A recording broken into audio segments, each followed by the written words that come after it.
Welcome everybody to Mega Symposium 3. This is day 12. We're just a little bit over a third of the way through, and wow, it's been exciting so far. I love this because it's not about coaching. This is just so much information that comes out. It's really exciting. And today we move into communication, how we interact with each other. And I'm going to be quite interested today because a lot of our communication isn't what we say. It's those non-verbal communications, the other parts of communications that happen. So I'm really excited today. We've got two fantastic speakers. And Roxani, I was lucky enough to be in the same team with last year. Well, it was last year. It was only 6 months ago. Time flies so fast. So I'm really looking to Roxani. And if you were here last time, Roxani, fascinating. She does body language and those micro expressions, those non-verbal communications that we come up with.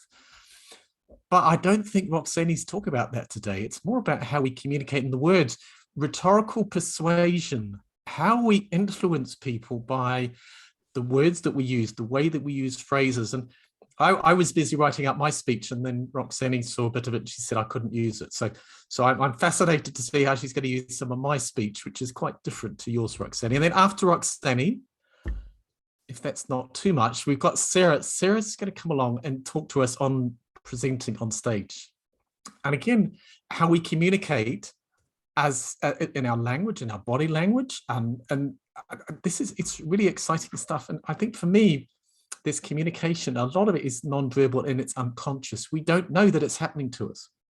So I think a big part of coaching is learning how, for me personally anyway, for me as a coach, how I influence my clients. And do I do it consciously? Do I do it unconsciously?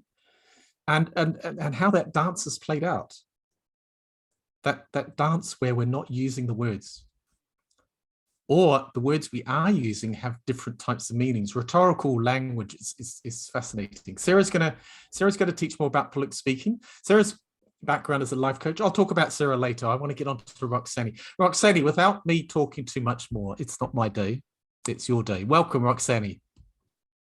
Thank you for the beautiful words. Thank you so much, my team coach fellow, John Farrell. And hello, friends. I would love to welcome you all. I'm so fascinated and happy for being here, for joining, for participating in this big, huge family called Mega Symposium family. This is a big, huge network for all of us to be here and support each other. Let's hear the voice of our organizer. Hello, Arafat. I want to see you and I want to hear your voice. Yes, Roxani, I'm here. Nice to see you on stage. Thank you so much. Thank you for the amazing opportunity. And to all of my fellow coaches that were having the same and were sharing the same vision of making coaching approachable to all of people globally. Special thanks to my two co-hosts, Mr. Venkat, VM Ligam, the emotional intelligence man, and the second co-host, Mr. John Farrell, team communication. Do not miss his session tomorrow. Communicate it with someone important. Today, yes, I have the honor, I have the pleasure to be same date with this amazing, this depth and length experience in mastery of public speaking. Yes, Mrs. Sarah Munyi. Looking forward. And tomorrow is Mr. Farrell. The day after, day 4th of team communication is two beautiful, amazing, powerful communicators. Is Mrs. Britta Wuffekammer from Germany. Cross-cultural communication. Yes, we're looking forward. And the confidence, communication queen, Mrs. Sarah Nystrom, the dance of communication. Looking forward also. This is the communication team, and we are all here together to support and to learn from each other. Mr. Venkat, my friend, please upload our first poll to find out how important it is for our audience, the presentation skills. Just to find out how important for their income, for their career. This is our first poll. How would you rank the importance of personal presentation skills in what you do? Answer number 1, it is that, okay, there is some impact, or there is impact. Answer number 2, I present from time to time, and answer number 2, that I don't do any presentation at all. Let's learn from each other. let's see our survey to find out where we are standing. So we wait a little bit for everybody to vote. And let's learn. So communicated with clarity, direct, impact my career. Present from time to time, there is not much impact, and I don't do any form of presentation at all. This is the three. Let's find out. Mr. Venkat, we could stop and share the results.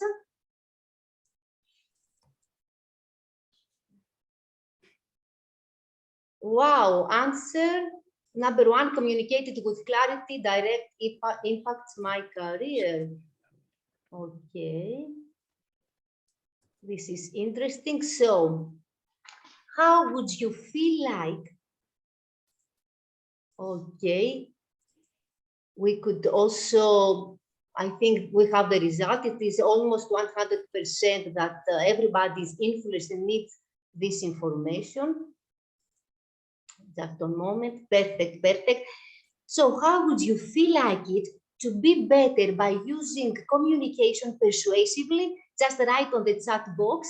What do you feel like? How would you feel if you could use your communication persuasively? Let's learn from you. Let's view your comments on the chat box. John, my fellow coach from Team Communication, share with me the views, the sharings of our friends here in Mega Symposium. How would you feel if you could be better in communicating persuasively? Okay, Dr. Aman. Coach Samuel, a great dancer. I see here, so powerful. I like it a lot. So let's find out today about is persuasion an art?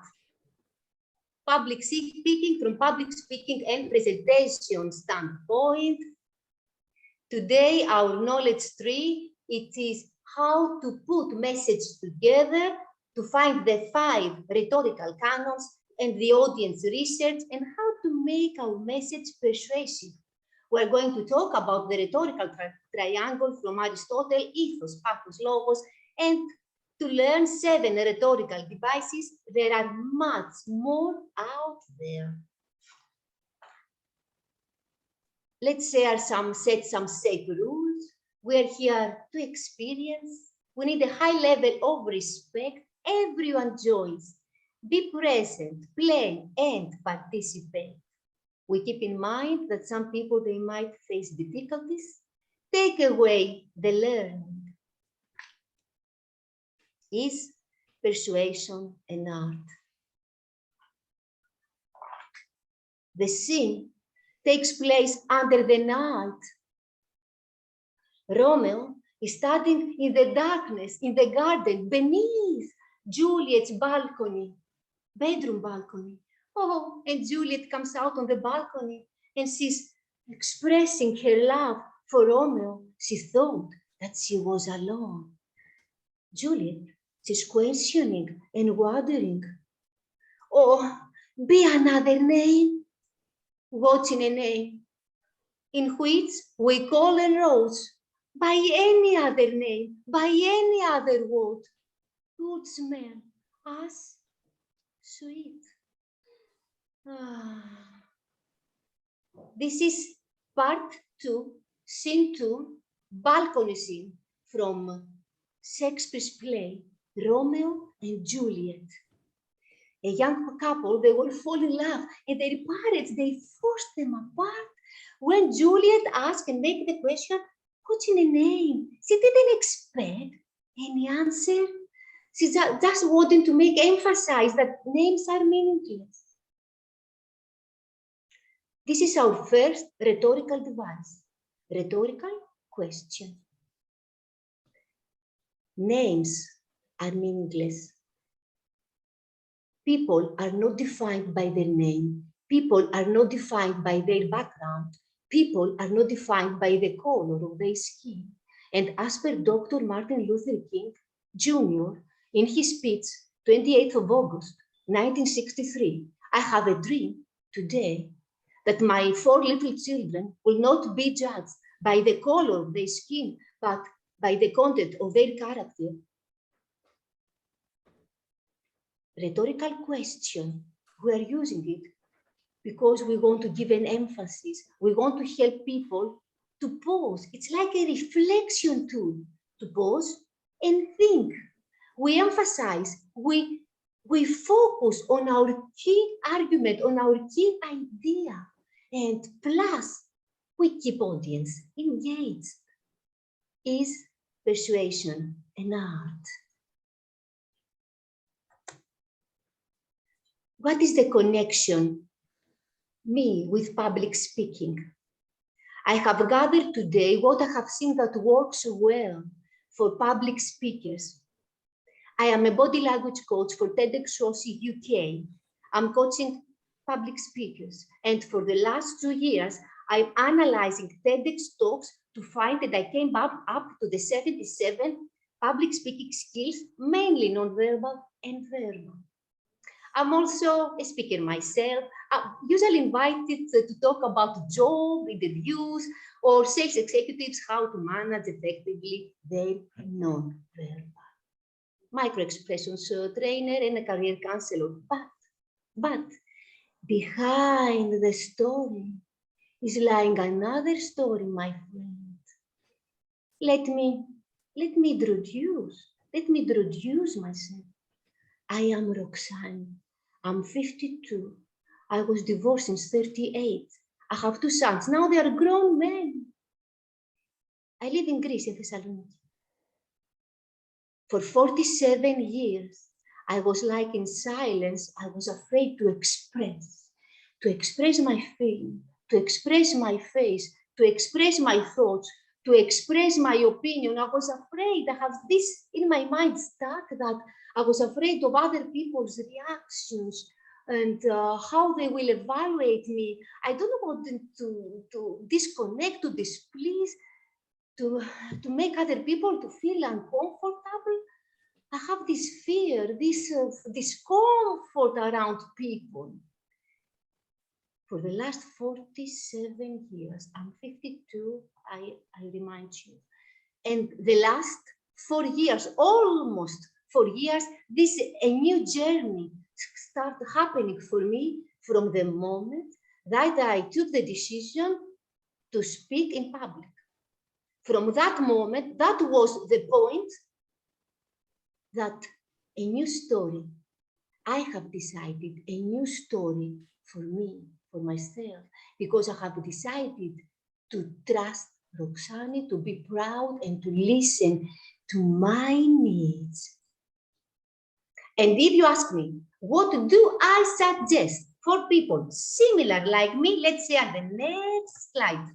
So for confidence on stage and on camera, charisma and credibility, standing up tall, elasticity on your spine, head held high, chin a little bit up, your shoulders back and down, open chest. Yes, use emotional intelligence voice, keep eye contact and line and smile to life, smile to your friends, smile to your audience, smile to yourself.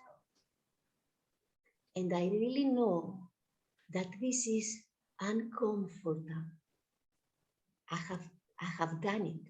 I know it's greatly discomfort, but if you want to reprogram your mind, if you want to upgrade your computer, this is one way that I suggest for you all.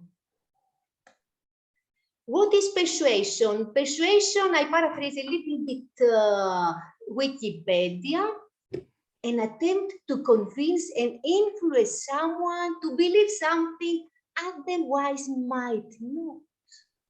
And what is art for our Aristoteles? Aristoteles believed that the aim of art is to present not the outward appearance of the things, but the inward significance.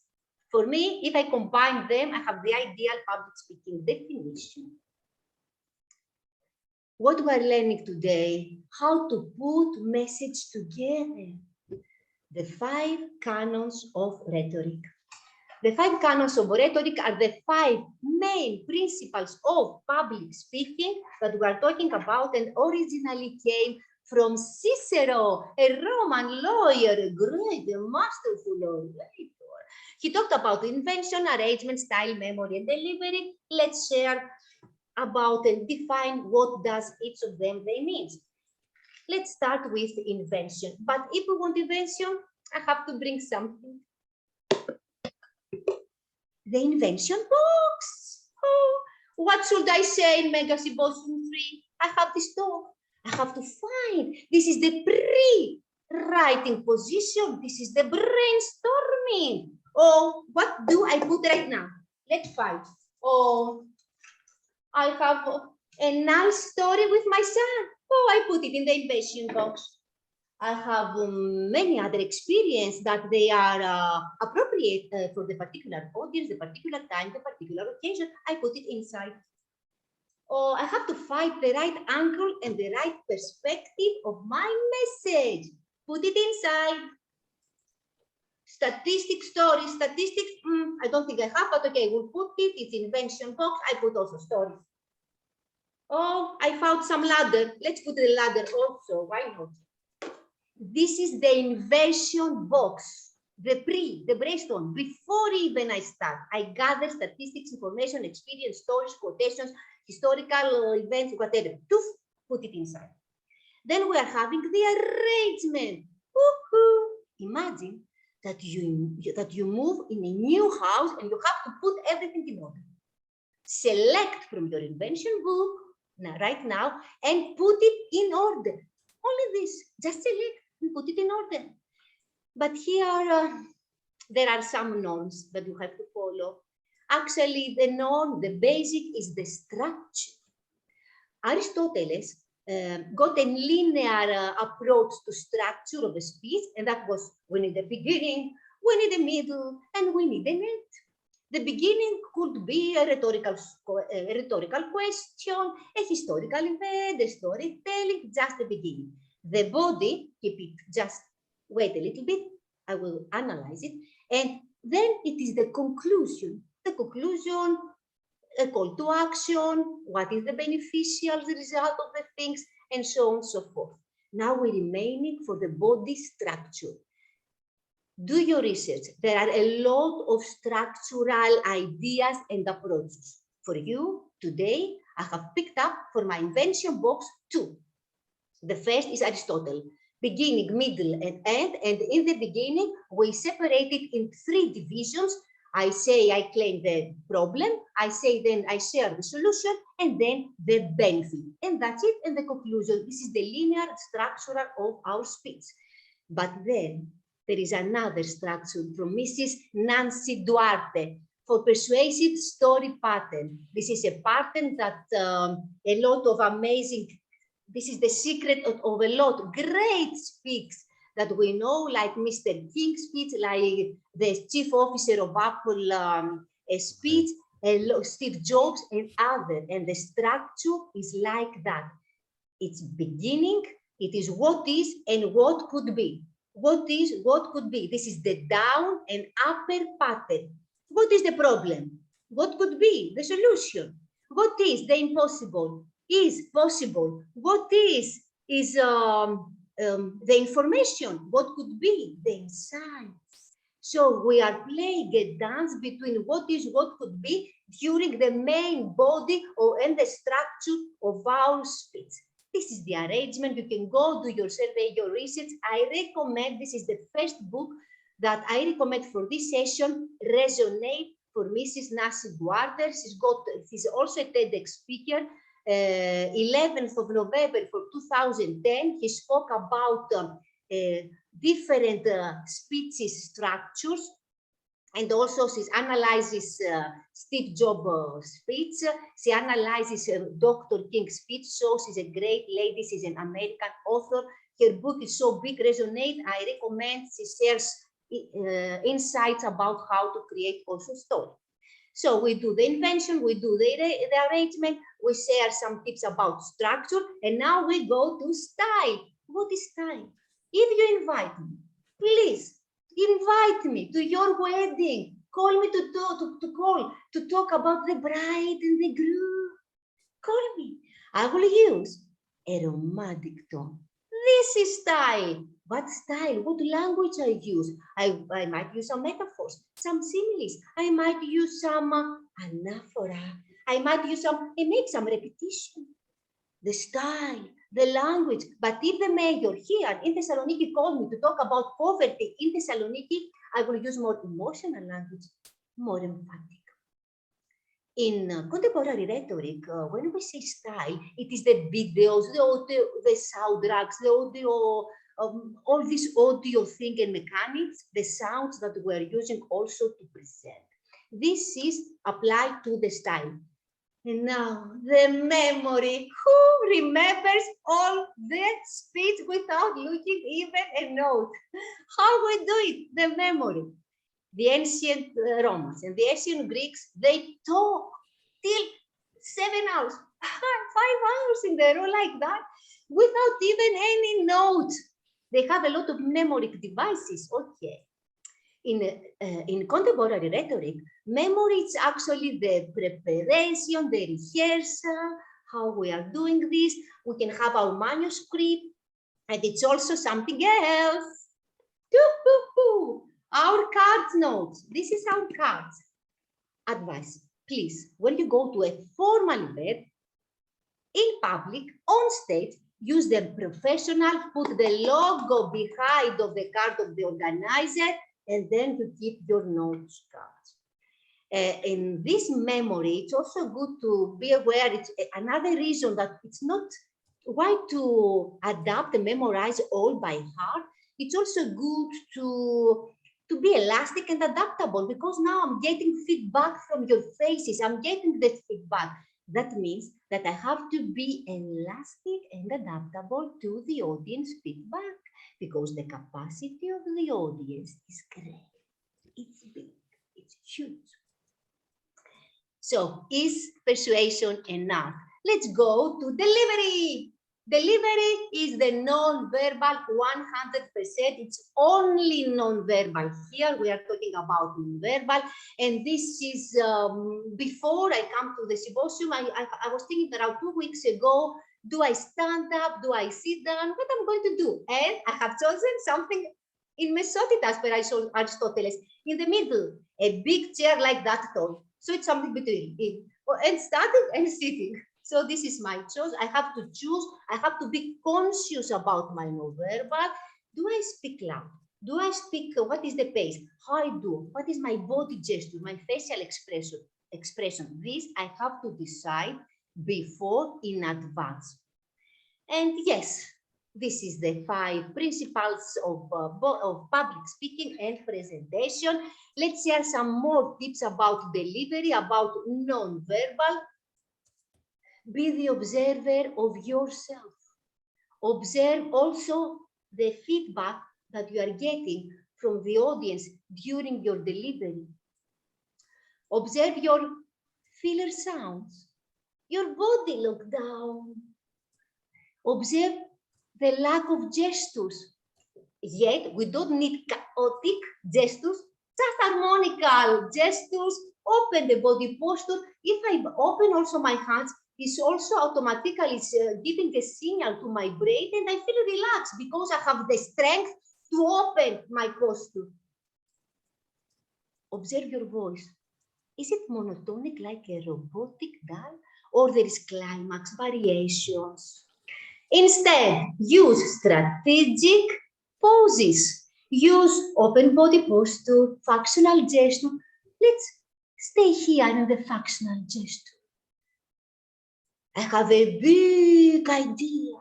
Oh, mega symposium, the great grand family. Oh, this is so small. This is functional gesturing. Use it. Do it. Helps the mind. Help audience to understand. We want to be transparent to our audience. We want the audience to comprehend and to understand our idea.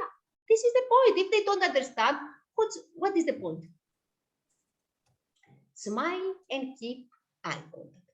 Some non-verbal advices for you, my friends. So, My friend Venkat, the second poll. How much time do you spend practicing for high-stakes presentation, please? Let's find out right now. It is seldom 5 minutes to 30 minutes. Let's do it together. We are all together. It's a big network right now, mega symposium, and it's a very, very big opportunity for all. Oh, more than 2 hours. Oh, interesting.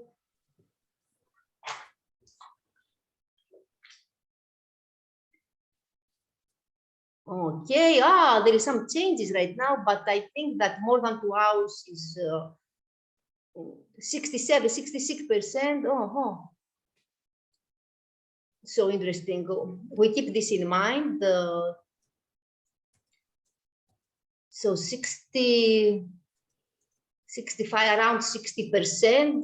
It's people we all hear that we are practicing and rehearsing more than 2 hours our speech. It's so interesting and I like it. Yes, okay, good. But anyway, we keep this in mind. Okay, my friend, thank you, Venkat. We can, it is okay. We can share the results and make it, we can share the results. So 64% from all of us here, we are and we're practicing more than 2 hours. Thank you. Perfect. So then let's do some exercises. So thank you, Venkat. I just saw the sharing results. Perfect. So let's do some simulation practice.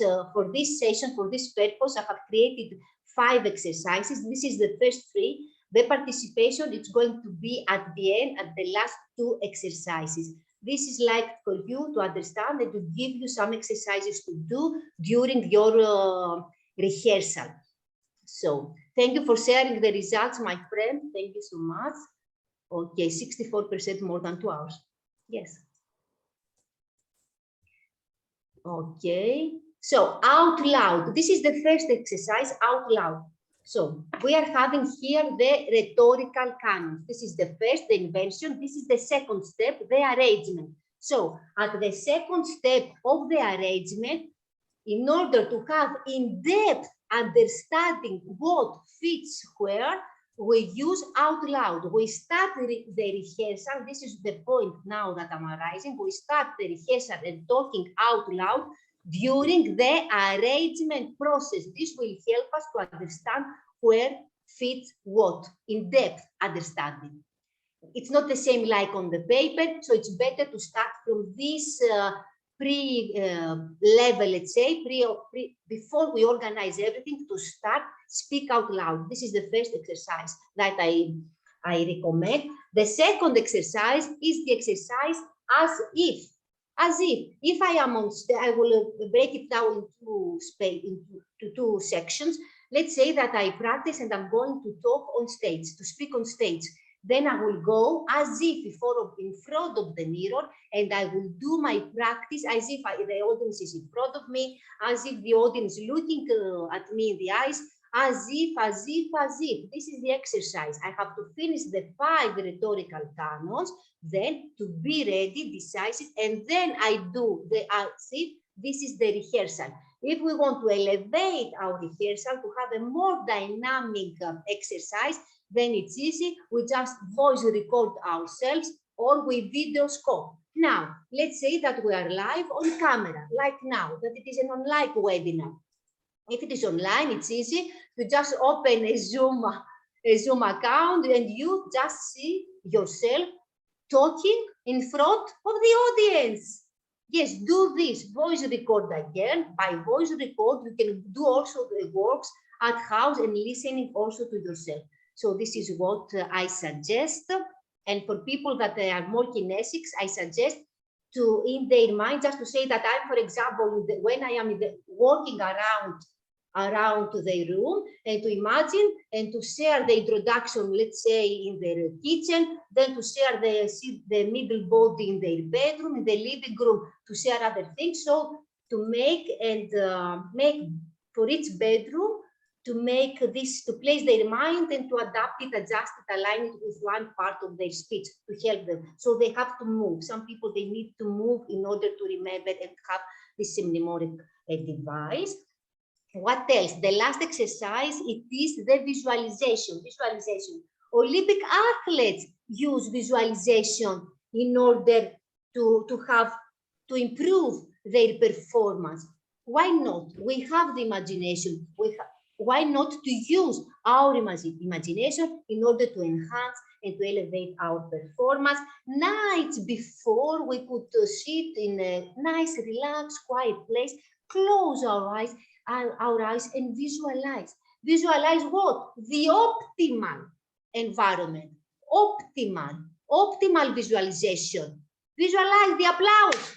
Yes, do it. Visualize it. Visualize the smile. Feel it.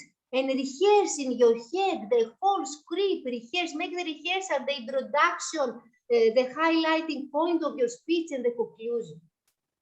This is visualization exercise, the third exercise that I recommend.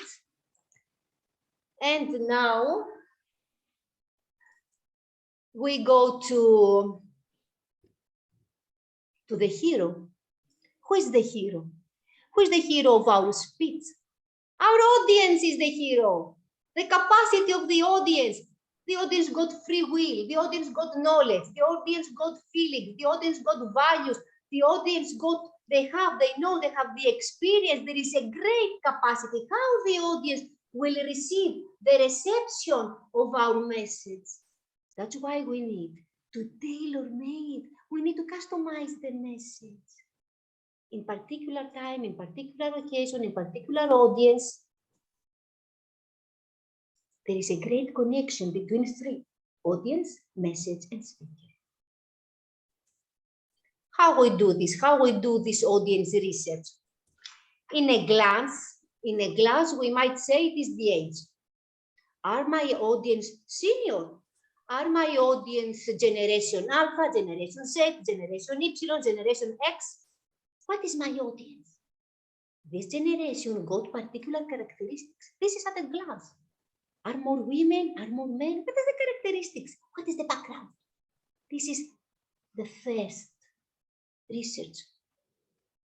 The second, if we want to go deeper, I suggest, this is the second book that I will suggest for today, for this session. I suggest The Art of Public Speaking, Mr. Stephen E. Lucas. He talks about the disposition of the audience, the nature of the audience, and that is what is the level of the audience interest?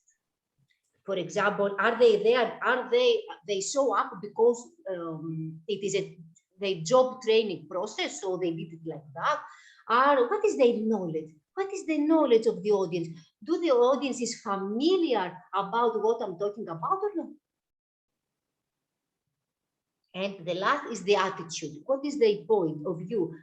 What is their attitude with the topic, what I'm talking and sharing about? How we do that? We do that with a survey, with a poll, and we do that. We call the organizer. Hello, Arafat. Please guide me. I want to make research for my audience. Do it right now. Or I know Venkat and Dr. Aman, they were in the first day, so it was a little bit difficult. But for us, that we are right now, the 12th day, the 15th, I mean, this research is much more obvious and easier for us in order to tailor-make and customize the audience.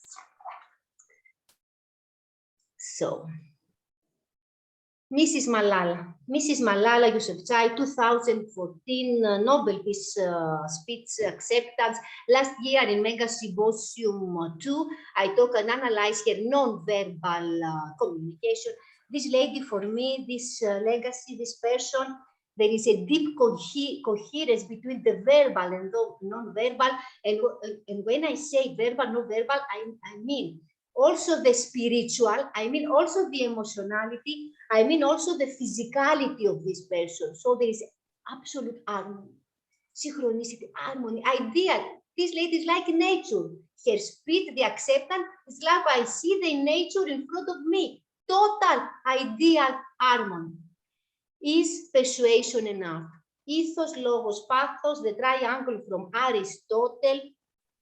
Logos is the appeal to the intellectual. Can you convince me, please, intellectually? I want to be convinced intellectually right now. Pathos, Aristotle's quote said, the senses can be absolutely essential to persuade success. That means that even if you give me evidence, alone evidence, and alone the logic and the arguments are not be persuasive, because I have to feel what is relevant, why this is relevant to me, why this argument, why this claim, why this statistic, why this relevant to me. And pathos. And the pathos, we say, it is the appeal to emotionality and to senses. And ethos, we follow people that we trust. Ethos is equal to credibility. It's also ethics. It's also character. It's also during the process of the delivery of the speech, how credible I am, how ethos, what is my ethos? It's the certifications, it's also the credentials, it's also the experience, and how do I care about my hero? How do I care about my audience? Is presentation enough? Let's make an example about a logos fit, just to understand. Let's a hypothesis scenario. I'm going to have a speech in employees, customer service employees, and I'm living in the United States of America. I have found one statistic, that this statistic was saying that from the employees from the call centers, customer service call centers, they have an employee turnover around 40%. And I go there to this speech and I say, oh, the worst place to work is the call center. If we want to elevate, if we want to make these logos a better fit, we could use two things. First thing, to find and to share with the audience my source. What is the source? And the second, to make a comparison. Let's make it a little bit better fit. Let's say that my source is the Bureau of Statistics from the United States, and I make another survey, and I found out that yearly the employees turnover is 15%. So I go to the audience, to the people that I have, and to these employees from customer service, and I say that from the Bureau of Statistics from the United States, the turnover of the employees, it is 15%. However, the turnover of the call centers, it is very high, it's 40%. We should take an action. So up, you elevate it, just with comparison and just by using the source. This is logos. Aristotle, yes, yes, yes, yes, yes. Aristotle is a Greek philosopher, a polymath, psychology, physics, geology, meteorology, I don't know, economic, logic, rhetoric, how else, ethics, government, politics, all these fields. His writing cover all these fields and different fields, and of course rhetoric about logos, ethos, pathos. We love him and we remember. And about rhetoric, Mr. Steve Klein from Department of Communication of Missouri, quote, he said, rhetoric, it's not only good because we know how to communicate to others, but also because we can be more critical consumers. So, Mr. Venkat, I want to right now to go to see a legacy, to hear of Dr. Martin Luther King, but just to make this exercise before, just wait just 1 minute to our exercise. I want you I'm preparing you to be ready, that's why, warming you up. Let's do two simulated practices, the mirror and the Kit Kat. The mirror, we are going to take the boat of expressiveness, my friends. I will demonstrate to you how to manage our expressiveness in public speaking. This is level 4 in public speaking exercise. I will use one phrase, love, real love, and I'm going this phrase to take it through all expressive and the 7 basic human emotions: anger, contempt, disgust, happiness, sadness, fear. All this trip, we're going to take a trip, an emotional trip, using the phrase love, real love. Anyone who feels comfortable to open the camera or to off the camera or to mute, unmute, whatever, it's up to you.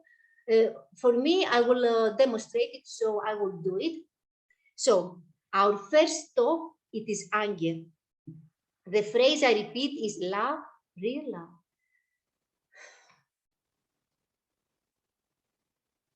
Love, real love. The second stop is surprise. Love, real love. The other stop of our boat of expressiveness is fear. Love, real love. The other stop of our boat of expressiveness will stop in the port of sadness. Love, real love. The other stop is about contempt. Love, real love. The other is stop in disgust. Love, real love.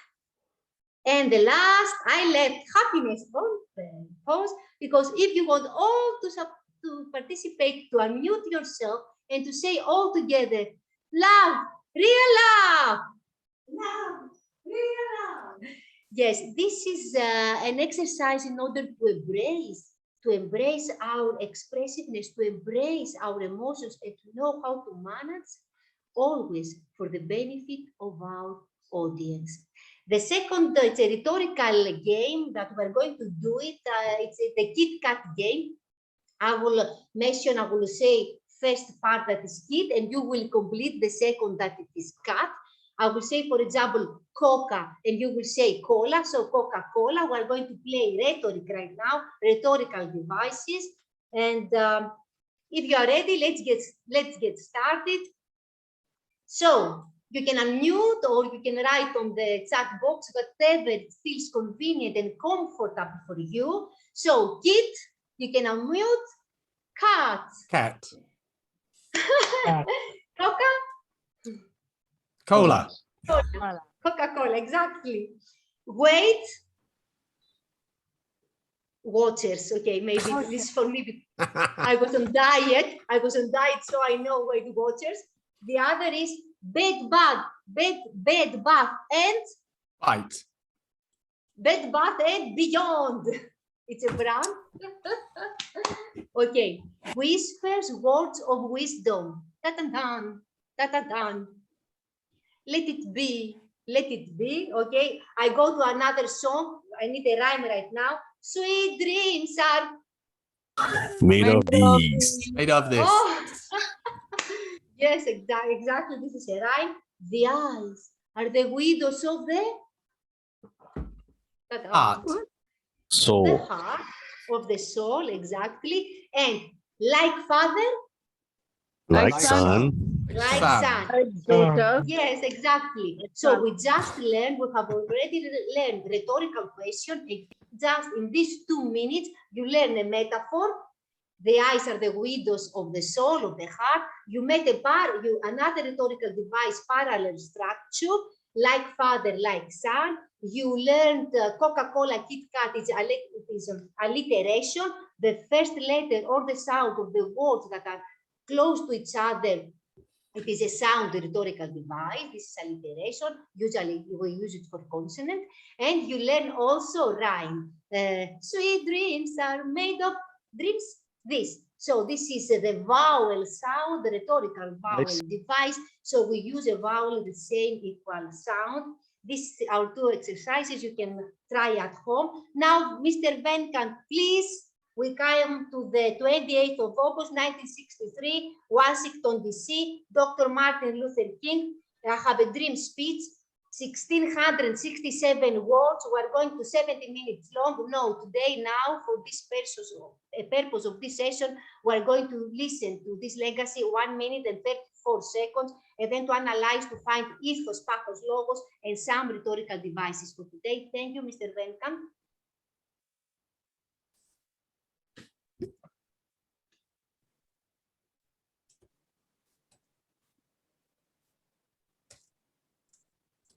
I have the pleasure to present to you Dr. Martin Luther King, Jr.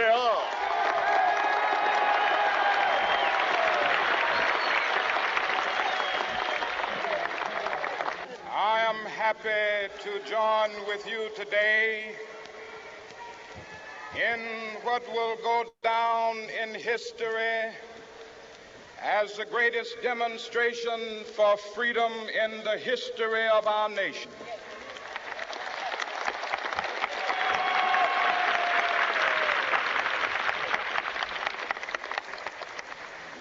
50 years ago, a great American in whose symbolic shadow we stand today signed the Emancipation Proclamation. This momentous decree came as a great beacon light of hope to millions of Negro slaves who had been seared in the flames of withering injustice. It came as a joyous daybreak to end the long night of their captivity. But 100 years later, the Negro still is not free. 100 years later,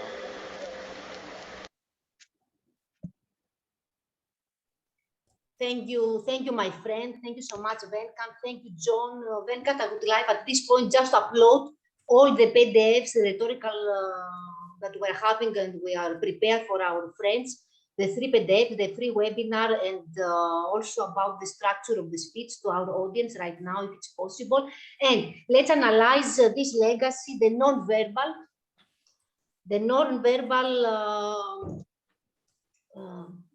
SWOT analysis. His strong point is the voice. He was a Southern Baptist minister, an activist and leader in civil rights. Of course, we all know Dr.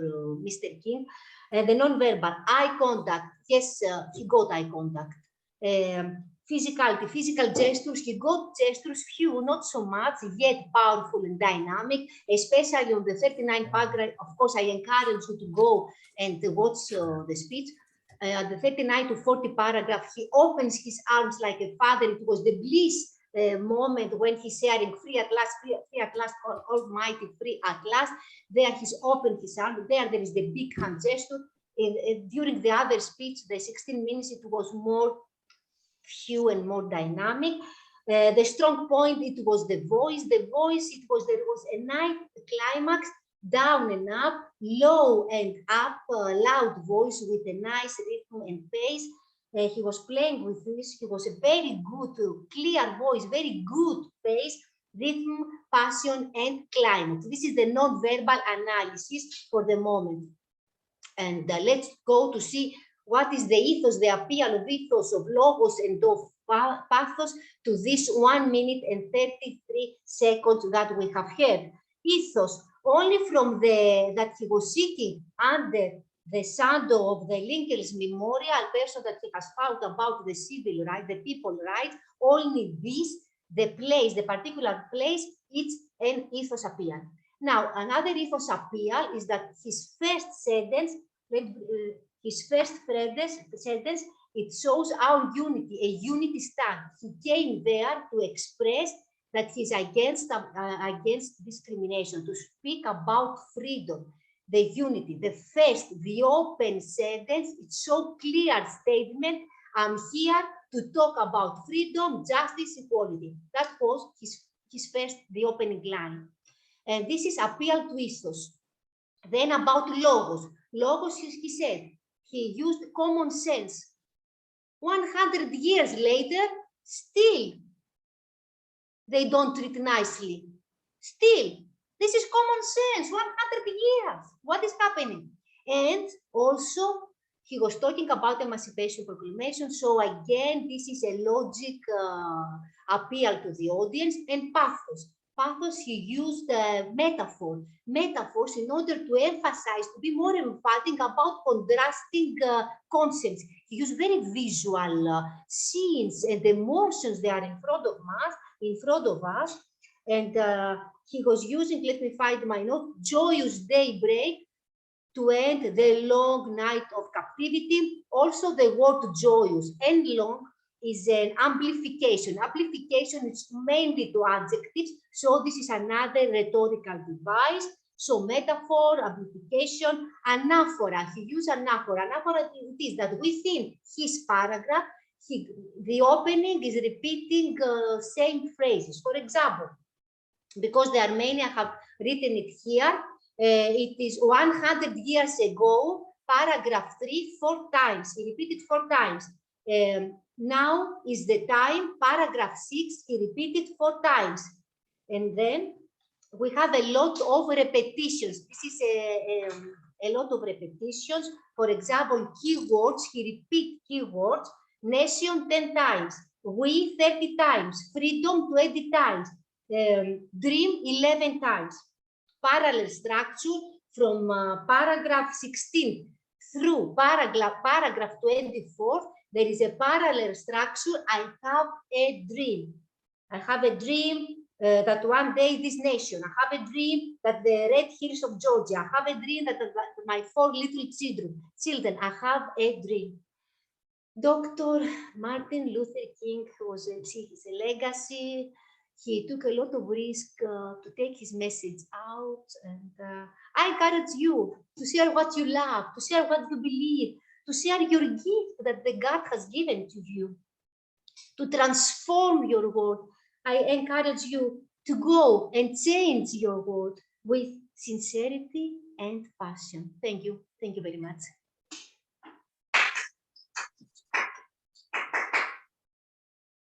So I wait for your questions after Mrs. Lovely Sarah Munyi, my colleague. I want only to be upload all the documents and the flyer that I'm having a free webinar with Dr. Aman. Her birthday we're having and celebrated all of us today. With Alex also, our coach Alex. Free webinar. So it is in June. In June 19th at 5 o'clock Eastern European time on Mega Symposium.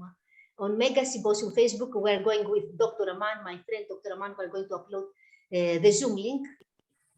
And this is our free webinar with my friend Dr. Aman. 19th of June, we're talking about communication, confidence, and the right mindset. Yes, with Dr. Aman. Happy birthday, my friend. Happy birthday to you and to Alex. Thank you. Thank you, Roxani. Thank you, dear. Thank you, Roxani. What's in a name? That which we call Rizani, by any other name could smell as sweet. Oh. What a great line to start with. Wow. I need to stop and take a breath. I was getting a bit worried there, Roxani, that you weren't stopping to take a breath. There's so much going on across there. So much energy. Wow, in the messages, the notes in the chat are all sort of saying the same thing. Thank you. Such energy, such a non-verbal communication, not just the words. What was happening with everything. Even though on Zoom we only see from sort of from about here up, there was still all this energy there. The voice, the motions, wow. Thank you. Thank you. I need to take a breath now. So we're going to go straight on to our next speaker. I'm going to introduce Sarah Munyi. Sarah Munyi is an award-winning life coach. She's an executive leadership change management consultant, corporate trainer and evangelist, business strategist and author. I could go on and on, but I'd rather hear Sarah tell her, give her presentation today. And we're going to carry on with the theme of presenting on stage. So I'm really excited to see how Sarah's angle is going to come out. If we've got rhetoric from Roxani. And Sarah is going to introduce public speaking. Sarah, over to you. Thank you. Thank you. A big hand, everybody, for our moderator, Coach John Farrell, please. Thank you very much. And thank you very much, my fellow coach, Roxani, for that amazing presentation. You see, I'm going to be speaking about public speaking, and you know the kind of pressure you have when you're called after a great speaker. So that's the kind of pressure I have. So I really appreciate your presentation, Roxani. That was amazing. And so myself, I'm really excited, and please, I want to welcome you to my session. Kindly just type in welcome in your language. Welcome. I am in Kenya and we say karibu. Kindly let me see. Just type welcome in your language. I just want to see that, and I just want to feel that, and just want to all of us to feel welcome. Wow, karibu from Isenge, Nava, Shira, Ming, Laba, Ahlan. Oh, Jaayanu, Salam, Ni hao, Via June. Karibu from Kenya, bienvenido. Oh, that's amazing. Thank you so much. I'm very happy to speak your language as well. Bienvenida. Tubasanyu Kide. Wow, that's awesome. Aslema. Thank you, Tasnim. I think you're all the way in Tunis. Aslema. Oh, thank you. Thank you so much, great people. And today we are gonna get, thank you very much, Sunita Suswagat. Oh, Wakoze Kuza. I love this. I love this. Beautiful languages. So thank you so much, Delia. Appreciate. So let's get on it because we don't have much time. So I'm gonna be sharing my screen. KJ. Woo. This is awesome. Okay, so here we are. And then I'm gonna. Okay, there we are. I hope you can see my presentation. Kindly let me know. Coach John, let me know. Okay, fantastic. So we are going to be speaking about the art of public speaking, mastering the art of public speaking. So this is the thing. Public speaking is not just a matter of standing before people and saying something. It's actually an art that we need to master. Otherwise, I know you have seen people stand before people and stand before you. Maybe you're the audience, and 5 minutes into it, you want to get out. You're wondering, what is it I'm into? What did I get myself into? You know, so you want to blame, almost want to blame the host because you know you're not excited at you know whoever at the presentation. So public speaking is an art. So myself, I'm a coach. I'm a life coach. I'm a public speaking coach as well. I'm a corporate trainer in the areas of change management and leadership. And I think one of my passions is really communications and public speaking. That's one of my passions, and I think it's what I do in my training career. And I know many of us, yeah. So the art of public speaking. Okay, so we are going to look at several things here. So of course, I'd want us to do a little definition. Why are we speaking about public speaking, and why is it important? Why are we speaking about it? Why is it important to you as a professional, as an entrepreneur, as a student, as a pathfinder, whichever area that you are in? Why public speaking? You know, it is easy for some of us to think that, oh, you know, for me, I do back office. I don't have to be on the front end, so I don't need that stuff. Like, I don't need that. For me, it's not really that important. And I'm going to show you why it's important for each one of us. And then we're also going to look at how do we prepare a speech? How do we prepare a speech? Because we cannot speak about public speaking. What are you speaking about? We cannot speak about public speaking if we don't have the speech. You know, so we need to first start from there. And then we look at building the message. There are 3 things that you need to know as you're building the message. How do you build a message? This is the thing. The message is what gives you the right to stand before people. The message is what gives you the right. It is what sets you apart from the rest of the crowd or the audience, okay? So there are some 3 things that you look at. And then what to consider when building a message. What is it that you need to consider? And then capturing the audience attention as well. How do you capture their attention? Yeah. And then also we'll look at parts of a speech, like how do you structure your conversation. I don't know if we will have enough time to go to building the confidence and delivering intel, but I know my very able colleagues will be addressing that. And also I see Roxani has also addressed that. So I will concentrate on the introduction and building the message. So public speaking. So this is a public speaking is basically the act of speaking to a live audience.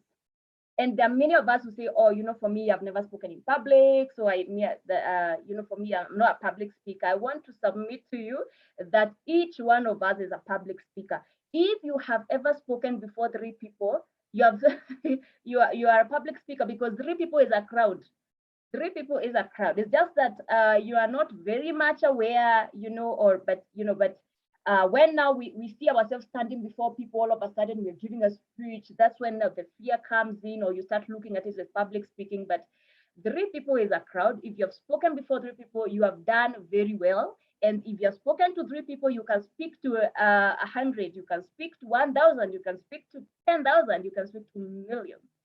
So it's basically the act of speaking to a live audience. And it can be a one-on-one, it can be a face-to-face, that is, face-to-face, like what we are doing now, face-to-face.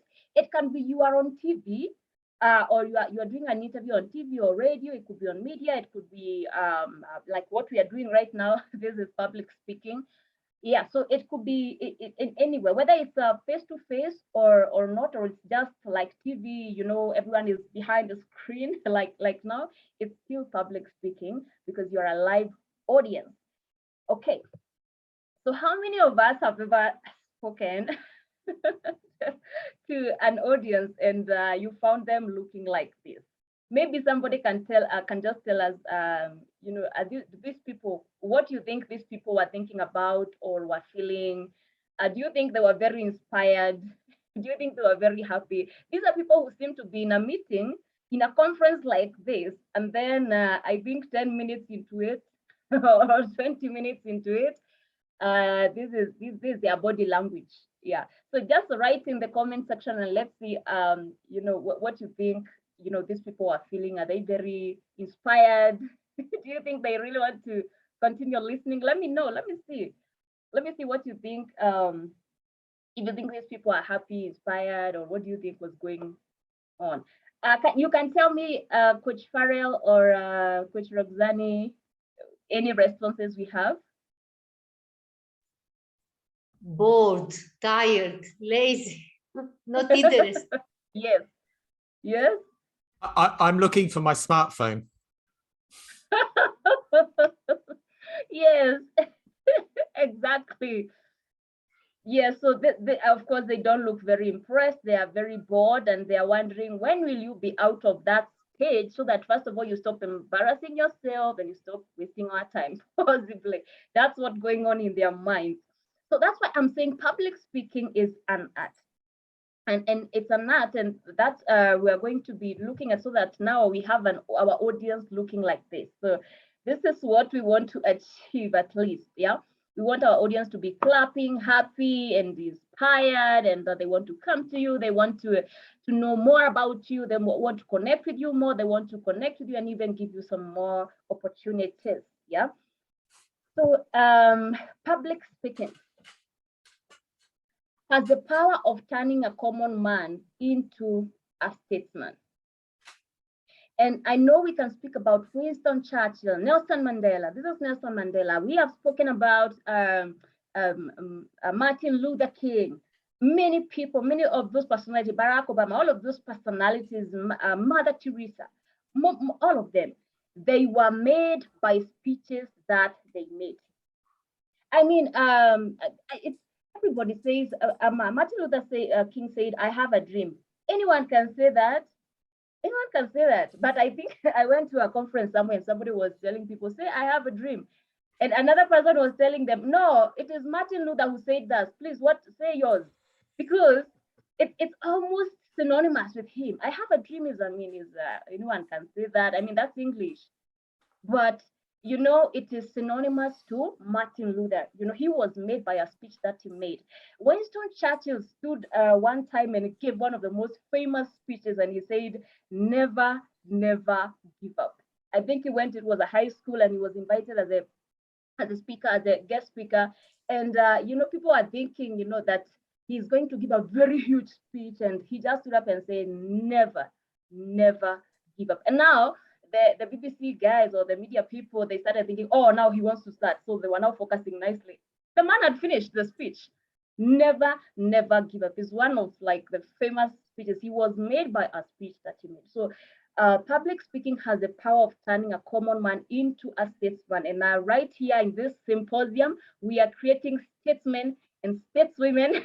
And that is why we are having this communication team taking us through this so that we create, these statespeople. Okay, so this is the thing. And I saw a survey somewhere that was done, that was conducted in UK. And the survey said that most people ranked the fear of public speaking higher than the fear of death. So to most people, they'd rather like die than speak in public. So you see, fear of public speaking is called glossophobia. Yeah, so I just want to see if there's any of us who's had that fear, so that we see if we have the right, we see the relevance of this presentation. How many of us have had the fear of public speaking? Kindly just indicate if you have, just say yes or no. Yes, if you have ever had that fear. For me, yes, with both hands and with all my my fingers. Yeah. So I've experienced glossophobia. You can also call it stage fright. 74% of people suffer from speech anxiety. And most of us, even when you have been on the stage for such a long time, you're an expert, sometimes you have a new audience, you're facing a new audience, or you're giving a message you've never given before, or you're in a platform you've never been before. So even if you have, have been speaking in public for a long time, sometimes you feel that anxiety. You feel that anxiety. As a matter of fact, I saw, an interview by Michael Jackson, and he was being interviewed. He was being asked, you have performed hundreds of electrifying performances across the world. Do you ever suffer stage fright? And he said, yes, almost every time, because people expect a better performance than last time. So that he'll always, even if he was an expert, he'll always experience that. So this is a real fear that many, many people have. And I just want to ask you a question. Do you have this fear? Let's see some of the responses we have. Do you have any responses? Not yet. Nobody's responding. Okay. Yes? It's all a bit quiet at the moment on the chat. Opening.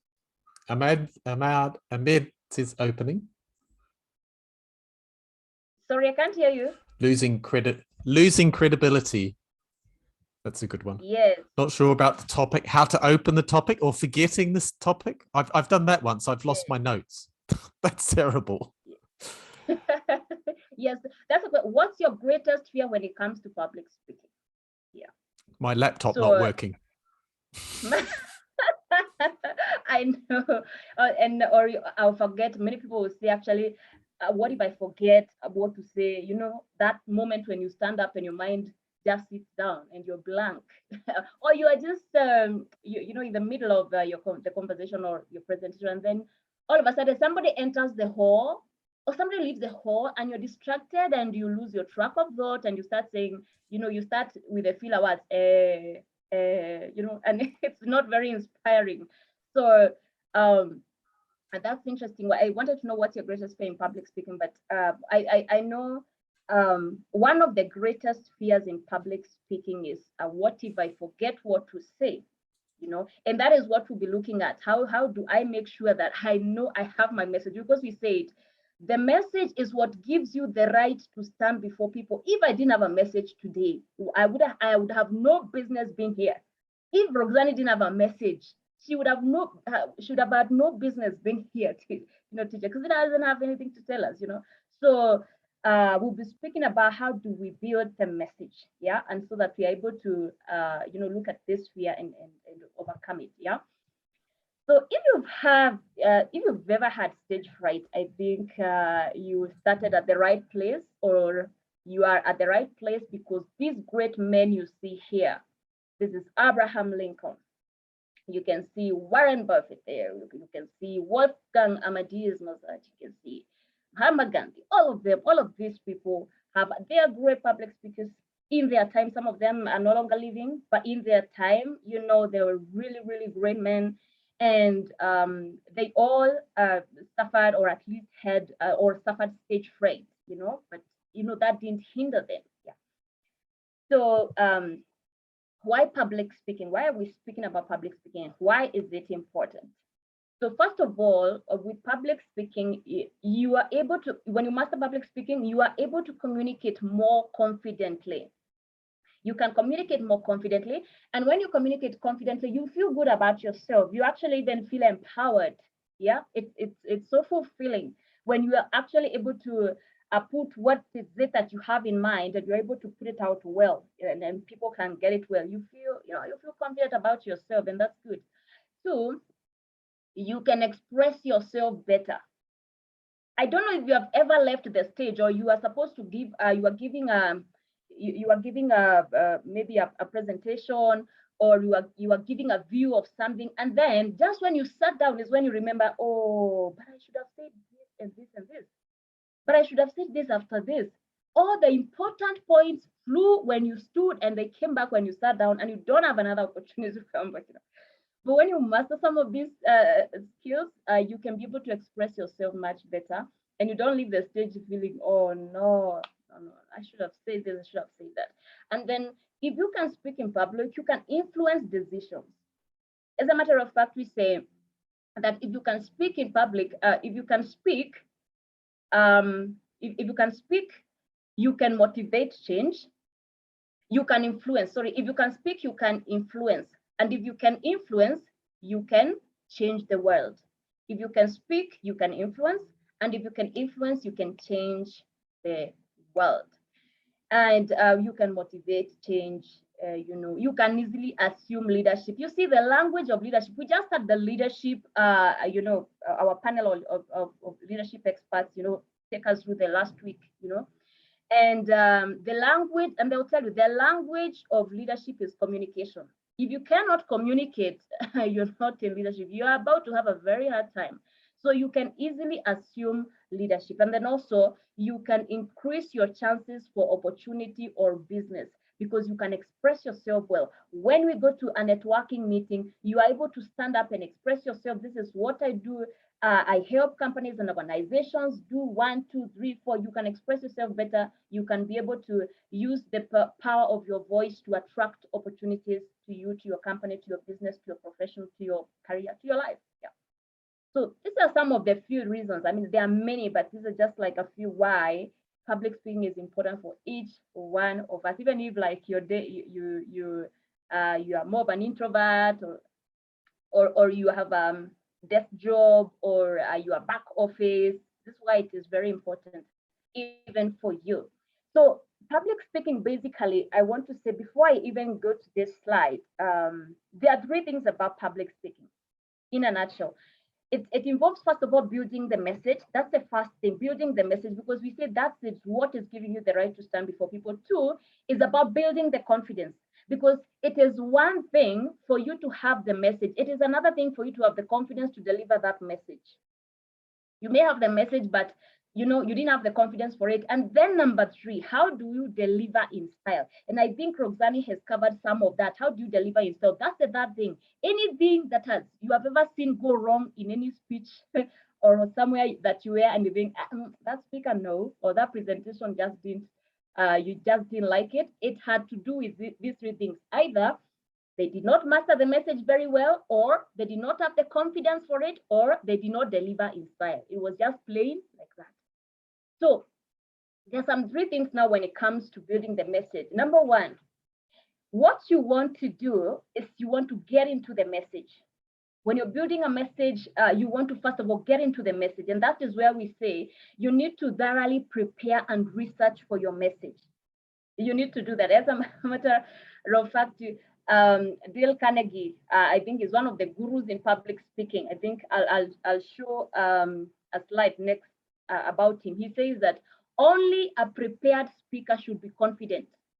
So you should prepare. When you know that you're going to speak before people, at least prepare. And it also shows that you are professional, and it shows that you are confident. You know the message that you're speaking about. Yeah, it puts your credibility up there. So the first thing that you want to do in public speaking is, first of all, get into the message. Thoroughly prepare and research for your message. That's number one. Prepare. And that's what Roxani was saying. Oh my God, there's some noise from my end, but I hope you can still hear me. Prepare. You can prepare the evening before, you can prepare a week too, you can prepare even a month too, depending with the magnitude of the presentation that you have or the audience that you have, but you need to prepare. And I always say, it's always good, by the way, present before some people, you know, that you are with, maybe if it's at home or even before a meet or something. It's always good. You are able to spot some things that, you can work on. You're able to observe your gestures. You're able to observe your body language and say, oh, maybe I need to do it like this. So it's always good. So get into the message. The second thing you want to do is get the message into you. You want to internalize the message. Yeah, and this is what shows competence actually. And we say the messenger and the message should be one. We should see the message in your facial expressions, in your gestures, in your body language. We can see the message in you. We can see it has eaten you up. So that when we look at you, you embody the message.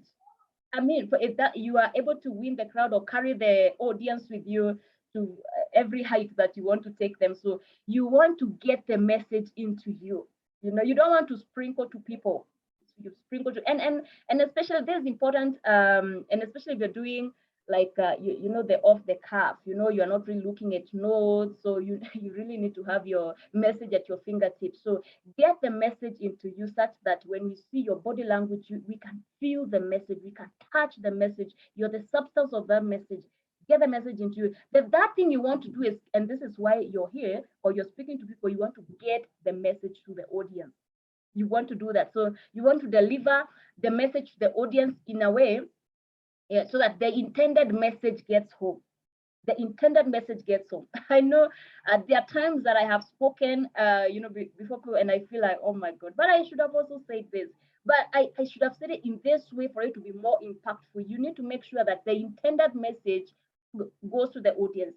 And this is key. So these are three things: get into the message, get the message into you, get the message to the audience, and be specific. I think that's also like public speaking in a nutshell. And then these are also something to consider when you're building a message. You want to first of all ask yourself, what type of message or speech am I speaking about? What type of message or speech am I speaking about? Is it an informational speech, whereby you're just telling people, oh, there is this new technology that has come, this is how you operate, that has come in the company, this is how you operate it? Is it just informational? So you just like, just giving knowledge, you just like passing knowledge, or it's actually a persuasive speech. And our coach, Roxani, has really dwelt on that, so I won't dwell on that very much. But also, you also want to know, is it persuasive? Like, do I want converts from this speech? Do I want to turn this crowd or this audience into customers, into followers, into subscribers, you need to know what you want to achieve with it so that you are able to put it very clear in your call to action. You have a very strong call to action. So is it informational? Is it persuasive? If it's informational, then, I mean, that one, you don't need to persuade anything. But if it's persuasive, you need to really bring the message so strongly and turn these people into something. By the end of it, you want to get something from the audience. And this is what I always say. It's always good when you're speaking, at least you have spoken to people, you're giving them something. Make sure you're also getting something from them. If they can be subscribers, if they can be followers, if on your social media, if they can be customers or something, so get something, make sure you get something from the audience, and this comes from a persuasive speech, okay? Now, so this is building the message. This is Dale Carnegie. And by the way, I want to recommend to us a very good book if you really want to build your public speaking skills. I recommend you get a book by Dale Carnegie called How to Speak to People and Win Friends. Yes, it has an orange cover. You can get that book. I don't know if it's available online, but I know It's available. I mean, I have the physical book. It's a very good book. And as I was telling you, it says that only the prepared speaker deserves to be confident. So if you're not prepared, you haven't mastered your message very well, you have every right to be very worried. And but we are here so that we can be able to master that. So some of the things that you want to consider as you're preparing your speech so that you can present, you can speak in public. Number one, what is your message? What are you speaking about? It's called the KYC number one. Know your content. Know your content. When people listen to you, by the way, they want to hear two things. They want to hear what you know and how much of it you know.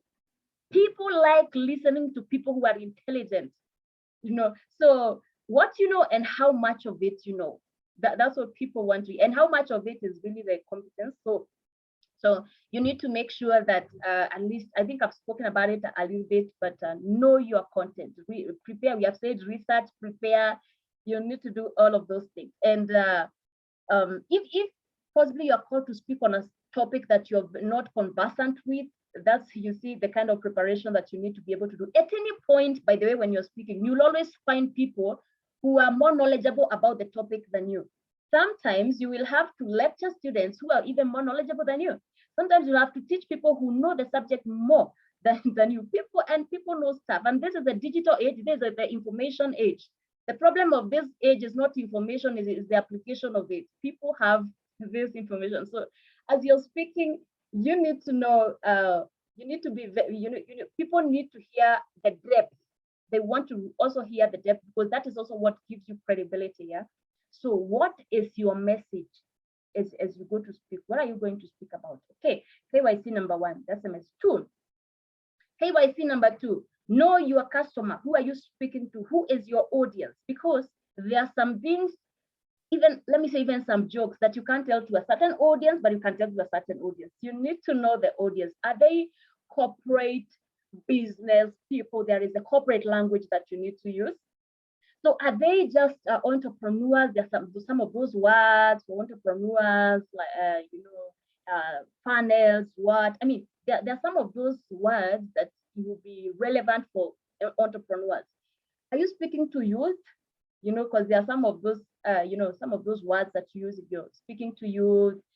Maybe use some slang words because they want to use slang and what have you. So, you need to know the audience so that your message is formed, so that you can be able to identify with their environment, with their challenges. So when you're speaking, KYC number two is your customer. Who is your audience? You want to think about that as you prepare the message. Remember, now we are building the message. Eh? Before we go to speak to public, we are preparing. Eh? So who are you speaking to? This is important. And then, or is it a mix of people? Is it a mix of people? Is it a religious setup? Like I'm speaking in a church. There are some things maybe I can't say. There are some jokes maybe I can't tell. You need to know all that. And then also, why are you speaking? Do you have to speak in the first place? What's the intention? What's the purpose? We need to be able to define that, because the purpose, actually then gives you the energy. The purpose gives you the energy. We can be able to see that in your speech. What's really the purpose of this speech, and must you speak? So you also need to be able to know that. And then, of course, where are you telling this message? Which channel are you using?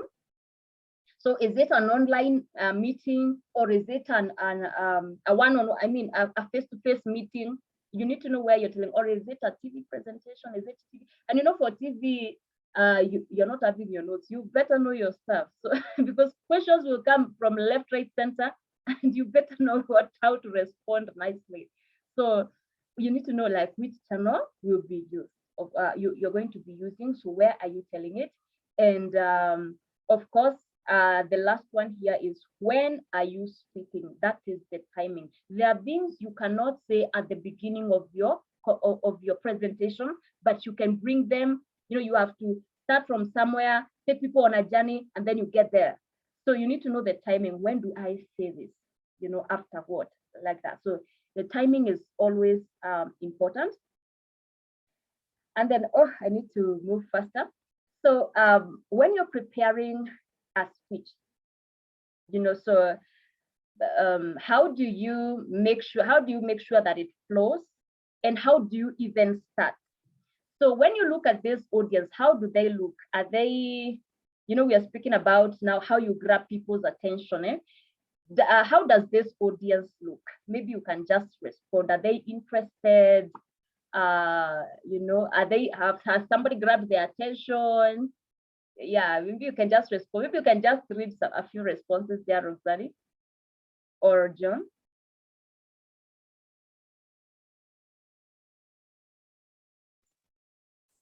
How we could grab attention. Yes? Yes, we could grab attention with a humoristic opening, with mirroring and getting feedback from the non-verbal, so we can slowly have an adaptability to our speech. Or yes, thank you very much for that. So let me know, how do you make people smile like this? How do you grab their attention from the onset? Actually, we say in the first 3 minutes of your speech, people have already decided if they're listening to you or not, or they're going back to their phones and they're going back to their Facebook and Twitter. So how do you make sure you grab people's attention from the onset? Let me see kindly. How do you do it? Those of us who are already in the space, how do you do it? How do you grab people's attention? I like making people. Yes. I like making people smile with my blank screen. So when my camera's off. Oh, you. Oh, that's interesting. That's interesting. Wow. Okay, that's good. Somebody else, you can either unmute or you can just put it on the comment section. How do you grab people? Aaron's asking, engage them by asking questions. So asking questions of the audience. Yes, thank you so much. Of course, asking questions. I think we are going to be speaking about that. Nitin just said, start with captivating stories. I think public speaking is about telling stories. Fantastic, excellent. Tell a story. Tell us. We all love stories. Okay.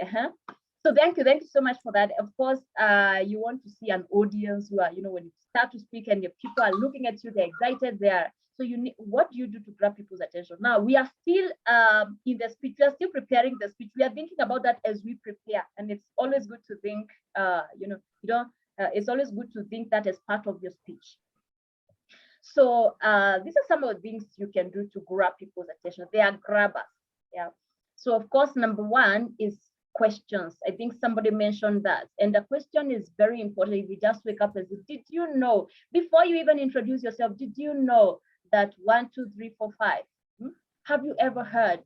Something like that. You are engaging people all of a sudden, even somebody who was bored, by the way, they just wake up and say, oh, there's a question that needs answering.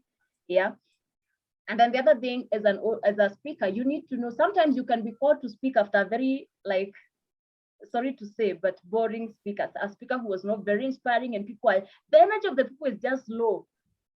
So you need to know how you actually grab these people's attention at once. So either tell them, if you see people have been seated for a long time, either tell them, guys, can we stand and just stretch, make sure you can see this person at the back. You just want to distract that environment, and make sure that people are, they at least they're on and that they're listening to you. So you need to know, it's always good to know where you're coming in, the mood of the audience. Like now I found a very charged audience by Roxani, and I'm really struggling to keep up. So, but again, you can get an audience that's really very low, that their energy is low, they want to leave, they are bored, and so you need something to grab their attention from the onset. Yeah. So a question turns an audience into participants. And people like to feel like, oh, they are part, you are involving us, we are part of the conversation. People feel nice about that. A question turns a speech into a conversation, and people love conversations. People want to converse. If you can do that, it even gives you confidence that, oh, people, even if you had the fear, like when you're being called up to speak and you had the fear, and all of a sudden people are now responding, you even have the confidence, and the fear flies away when you see a response from your audience. So it's really great. You can use quotes. They make you look intelligent. You can just come on stage and say, Martin Luther King said 1, 2, 3. Nelson Mandela said 1, 2, 3. you know, and it looks like your message can be authenticated or can be confirmed by Martin Luther. Your message can be confirmed by Pope John Paul II. Your message can be confirmed by great men and women of the world, you know. So your message is like at that level, you know, so it's really a great way. Number 3, you can use statistics, shows that you have researched. You also look intelligent, by the way, when you give statistics. And because statistics and facts, actually I should have written statistics stroke facts. They show that, I mean, statistics and facts, you know, they excite public interest. And everybody wants to know, oh, did you know that 70% of population in Africa is 35 years and below? Anyone would want to know that, yeah? So that's a statistic or even a fact. So it's good to put in some of these things, stats and facts. It shows that you have researched and you actually care about what you're presenting to us. Use stories. This one, we know, use stories, connect with people. And if you can give personal experiences, it's very good, because there's the thing. Anybody can quote Martin Luther. Anybody can ask questions, but a story, there's nobody, one of the most unique things about you is your story, because nobody has lived life the way you have. So your story is unique. If you have a chance, tell your story. So, and of course, it doesn't have to be a story. It can be a story about, you know, something else, something that happened in the past, or just a story that you know, but stories always captivate, yeah? And by the way, you can even set your speech in a way that everything is a story. So you tell people their story, and then you say, at this point, I learned that. You say whatever you learned, and then you continue with the story. And then you say, at this point, I learned that. You continue with the story. Wow, I'm taking on my time. And then until you conclude. So the whole speech can be a story. And then the last one here, you can use humor jokes. Now, you want to be very careful about the kind of jokes you use, because a joke may not be appealing to a certain audience. And, you know, it's very bad when you give a joke and nobody laughs, and people have to laugh at the fact that nobody laughs, you know, so it's just not an interesting situation. So jokes, you want to be very, you know, careful with them. But again, it's a great way. We say, if you can laugh with someone, you can work with someone. Make sure you're laughing, you're creating some of these, you know, laughter moments or happy moments. You can use a song, by the way. You can start off with a song, depending with the kind of audience, the kind of presentation that you have, just something out of the ordinary. You can also come with a prop. You can come with a prop. A prop can be something like even a cup, you know, here, or a plate. I'm not sure if you can see. You can come with a prop, yeah? That's also something that will really get people's attention, a prop. I should have added here as well. You can use a prop, you know, something that just grabs people's attention. So that's number one. We are preparing this, you know, and we are very intentional. We are even thinking about how we grab people's attention as we prepare the speech too. Think about your message title as well. It should be captivating.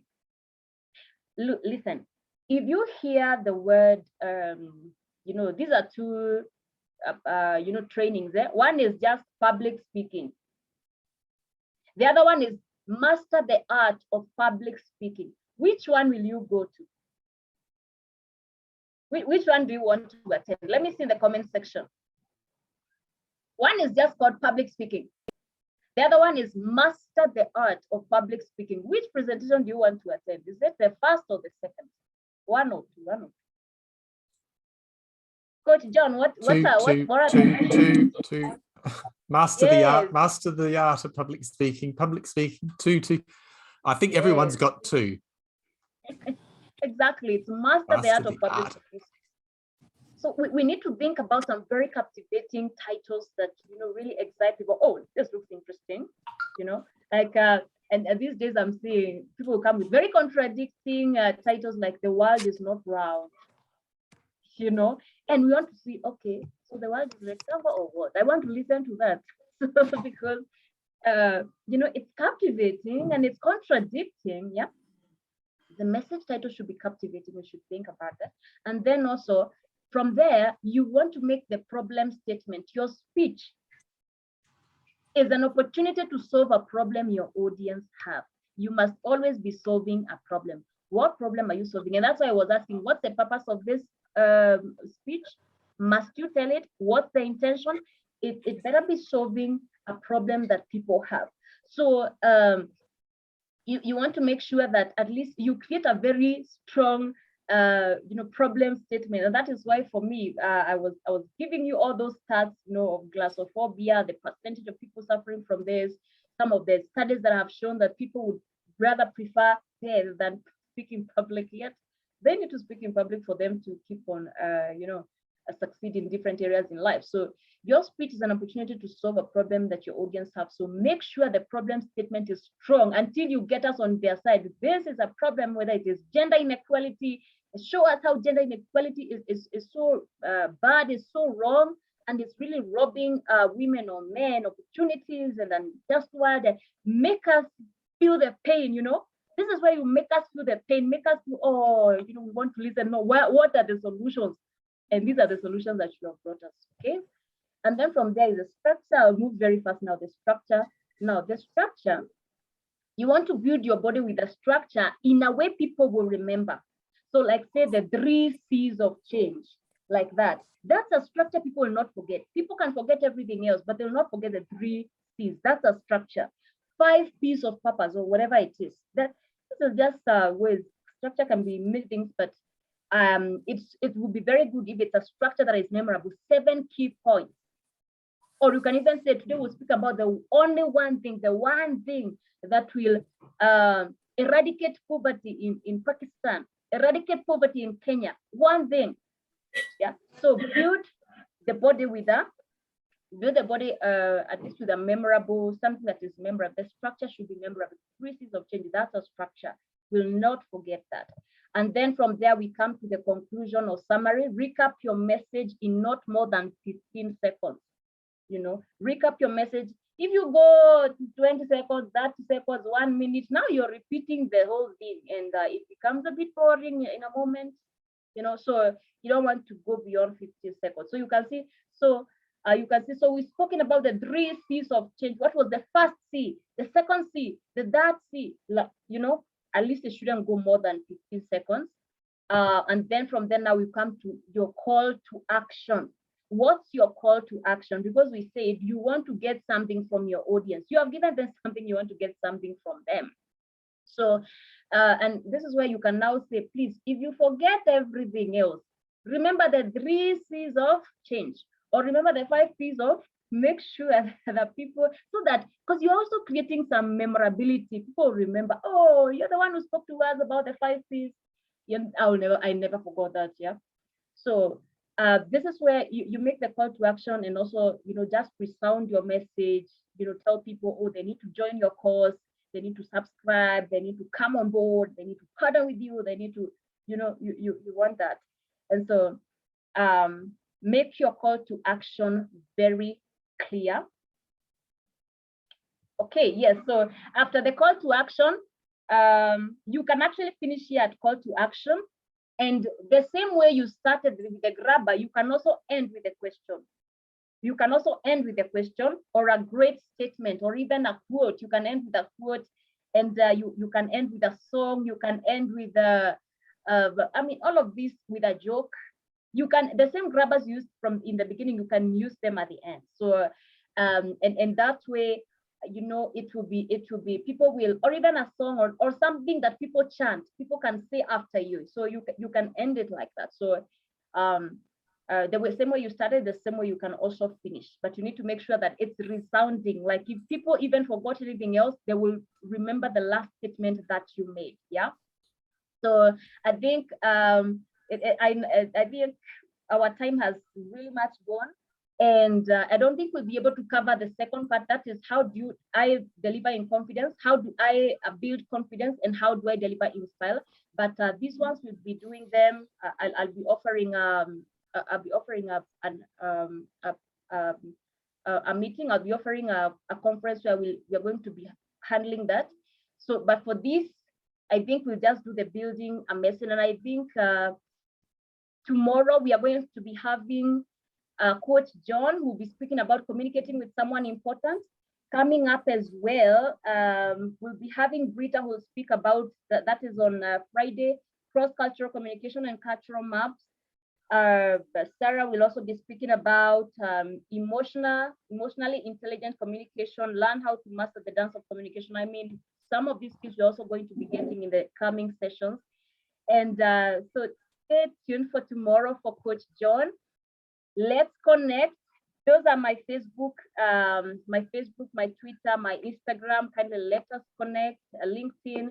I'll be posting my giveaway. That is that conference. You know, I'll be posting the details there as well. So connect. That is my WhatsApp. And then it's your turn to speak. It's your turn to speak. Why don't you just unmute and help me tell somebody that, hey, you have built the message, you're prepared now, it's your turn to speak. Just unmute and tell somebody that. It is your turn to speak. Yes, it's your turn to speak. It's your turn to speak. It is your time to speak. My turn to speak. It is your time to speak. It is your time to speak. It's your time to speak. It is time. It's your time to speak, Angel Bunny. It's your time to speak, Batul. It's your time to speak, Mirchandan. It's your time to speak, Doreen. It's your time to speak. Thank you so much. I really appreciate you guys. And if you have any comments or questions, please, this is your time. Thank you very much.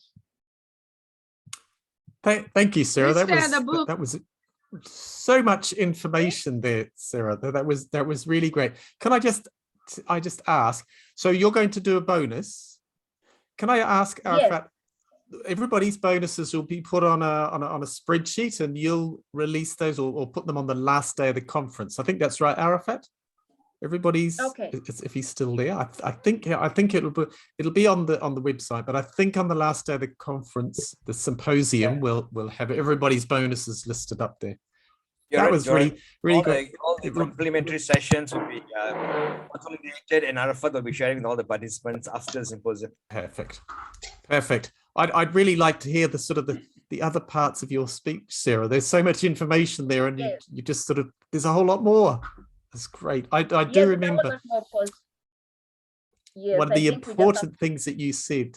Yeah, one of the important things you said on the speech was that the audience will remember what you last said. Yes, it's really key in public speaking. So some of the questions. You mentioned Dale Carnegie's book. What was that book? The book is How to Speak to People, How to Win Friends and Influence People. How to win friends. Yes. How to influence people. That's right. And influence people. Yes. So that's it. How to win friends and influence people. I think that's I think, well, as Arafat's got that, I think we all have it in our library. And if we don't have it in our library, it should be there. It's a really important book, that one. Yes. All right. So some of the questions. Absolutely. I have it. Trouble is, that's the sort of book you get a copy and you give away. So I have to go and buy another one. I keep giving it away and having to buy them. So it doesn't stay in my library very often or very long. So some of the questions, Sunita asked, what if the audience don't like how you speak? What if the audience don't like what if the audience? Yes. So if the audience, in terms of they don't like your accent or they don't like, it should be the accent, I think. I think for me, don't focus on that. And why do you think they don't like how you speak? I think don't focus on that, because when you focus on it, or I'm not as fluent, I can't swallow words like Roxani, you know, and sound nicely. If you focus on that, you are going to miss the whole of your presentation. So focus on your message. My response to you is focus on your message. Do the best when it comes to research and preparing. Just focus on your message. Don't focus on, you know, as long as you can speak English very well. I mean, you can speak your language, whichever language you're presenting well. Don't focus on maybe it's your tongue or it's maybe your accent, or just focus on your message and how you deliver an impactful speech. I tell you, people forget about the accent. Thank you very much. I think you answered my question. Roxani, what would you say? What would you say about that? Answer that question. To answer that question. Yes, just I want first a clarification. If it was concerning the pronunciation, that if it was for this, I totally confirm with Coach Sarah that we have to still keep on being neutral and being our own. We cannot by magic to change the pronunciation to be more enhancing languages, but maybe she meant something different. It was the pronunciation or it was something else. It was maybe an attitude or maybe a saying, or maybe something that you have shared, maybe something different. Just to clarify this first and then to reply accordingly. I think one of the things I do when I'm doing public speaking is I always have, usually it's my wife, but somebody else that gives me feedback afterwards, because sometimes you're not going to get that feedback from the audience. So actually just having one or two friends, not enemies, friends in the audience that give you feedback, you know, how well could they see the projection, the slide projectors?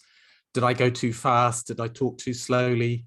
Did I not stop for a breath like Roxani? I remember years ago, I went to Dr. Martini. He's a fantastic self-development speaker, but he talks really, really, really fast and I couldn't keep up, and he just lost me because he didn't slow down. So yeah, that's one of the tricks I use is I have somebody in the audience that'll give me a bit of feedback. Of course, it's also the non-verbal. You can get the clues and the signs non-verbally, or maybe some words, maybe the questions, because Sarah made a lot of questions, so she could easily understand what is going on with the audience. It was easier for her just to adjust and adapt accordingly. I totally confirm. So if there is a more hostility, if we're talking about something different, then in this case, I would suggest that we keep our neutral attitude, and we always have to, we accept any hostility, we accept it as it is, and we be conscious that maybe the audience, they are not aware of something, of an evidence that we know and we are sharing, so we accept it, and we say, yes, you are totally right, I confirm. I just adding this evidence to this that might, there is a possibility to change the attitude of hostility of another difference point of view. So for you, we have to be open. That's why we say it is the capacity very big, and we have to be ready to adapt. And I think, Roxani, you said something very important. You spoke about visualization. You've got to visualize a very happy audience clapping for you. You know, the audience I showed at the beginning, clapping for you, very happy. You've got to condition your mind right here that, oh, they'll be happy, they'll love me, somehow you create that reality. Somehow you create that reality and you will actually see it, and it will be very fulfilling for you. So don't have the thoughts of, oh, how come they don't like my pronunciation, or how come they don't like my accent, or how come they just don't like me? You know, start to visualize a very happy audience clapping. I do get the feeling, Sarah, that you did that before you came on to speak, because there was lots of really positive energy and you're really happy to be there. It was really quite engaging the way that you interacted right at the start. So I think you're an example of what you're saying. You're saying to visualize, and you came on there and you were really, really, thank really. You, Lynette, It felt good. Before I go on to Raman, I just want to ask this question from Francisco. I know he's left, but you said internalize, and the messenger becomes the message, which is really, really great. Could you give us some tips on how to?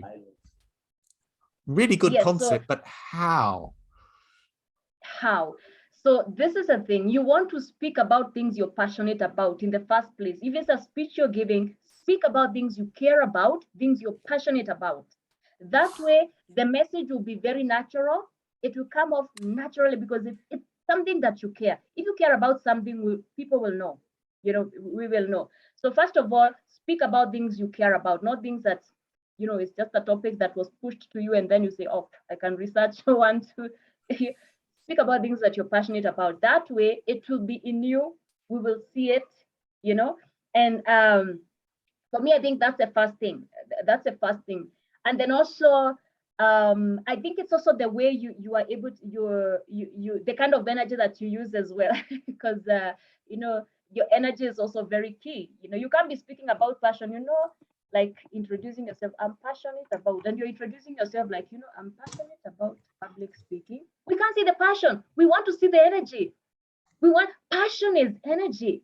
So if you're speaking about something you're passionate about, we want to see the action, the energy. We want to see it in your eyes.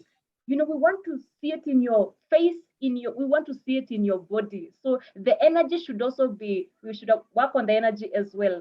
We should feel it. But for me, I think the key thing here is speaking about things that you're passionate about. That's why it will flow very effortlessly and it will be natural. And the messenger, the message are one. You can touch the message. You can feel it. You can feel it in your heart as well. You can infect people with that, with whatever the message that you're speaking about. It's about being authentic, isn't it? And when you're authentically delivering, it's the unconscious, the non-verbal that Roxani was talking about that come across, that energy, but you can't say energy. It's the feeling that you're getting into with the audience, being authentic. You can't fake authenticity. And I think you can. I was going to go back to the question there, what if the audience doesn't like how I speak?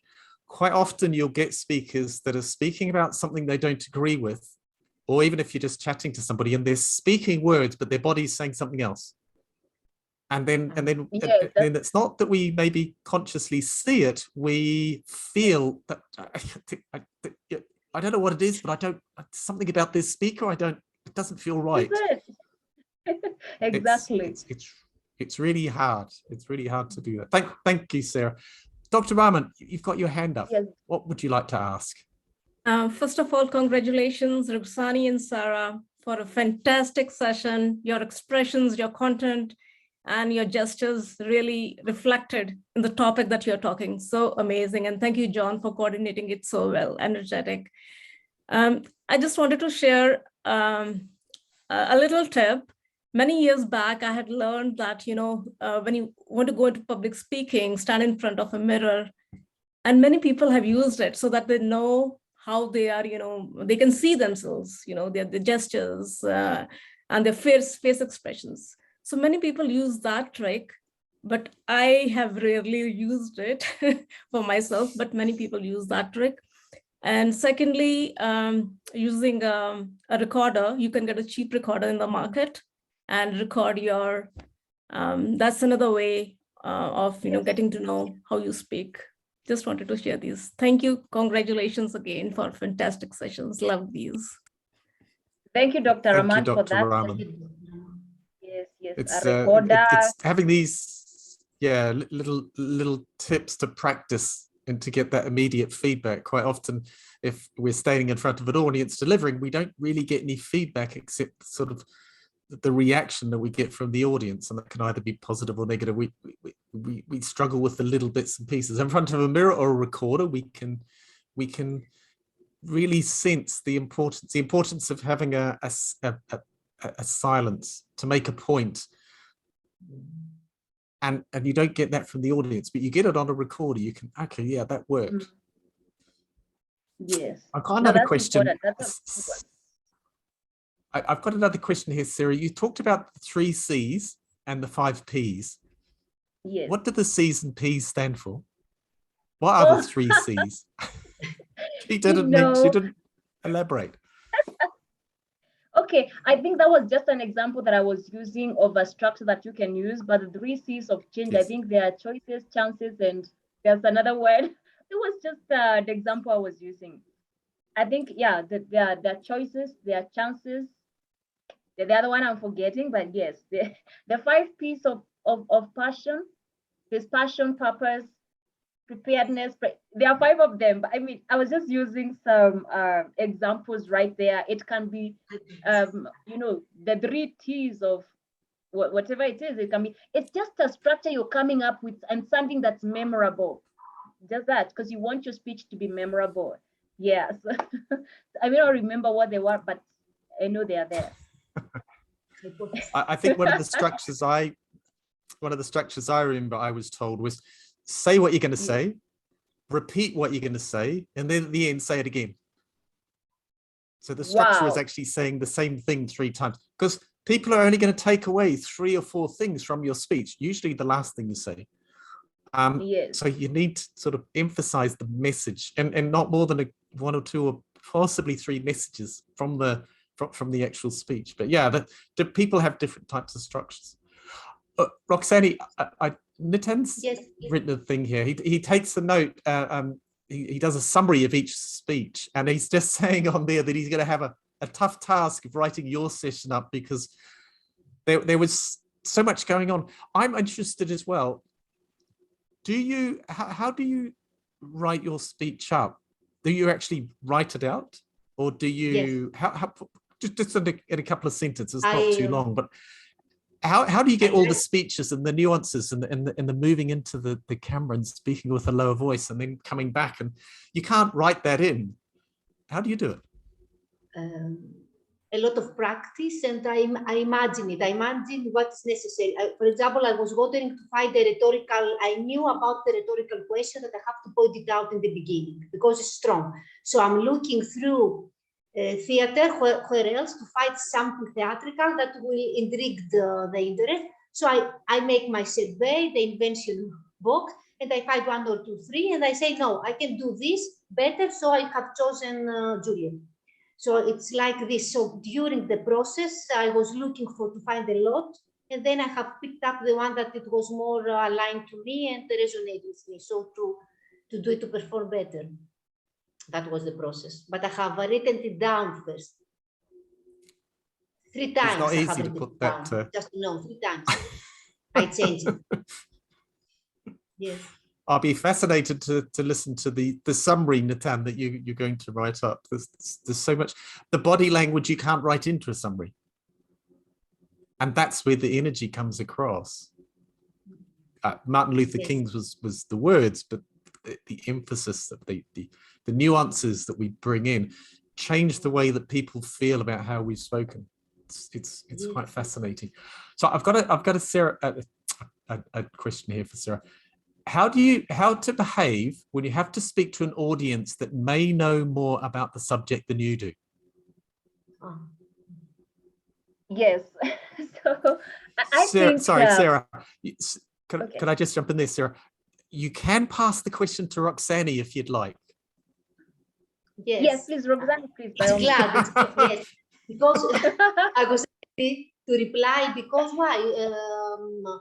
For example, it was one point that I mentioned it a little bit light on my session, that if the audience, they don't know, then you have to speak, to analyze, and to focus on your introduction, because you have to give some emphasis that they will get more interest. If they stay here, they will be more, they will learn this and this. So the first part, you will make it a little bit bigger than the middle and the end. So you emphasize when the audience, they don't know, they have to get to know from whom, by us. So we emphasize, we make it bigger, the values, you are going to get this value of what I'm talking about, public speaking, blah, blah. From this, whatever, blah, blah. So you emphasize the first part and you make it little, the middle and the end. So you have to make them learn. So this is the structure, how we do it. In this case, this particular case. Could you, if the audience... John. Go on, Sarah. I think for me, John, it goes back to your preparation. And that is why, by the way, it's always good to know who your audience is. You know, you may have a very elite audience.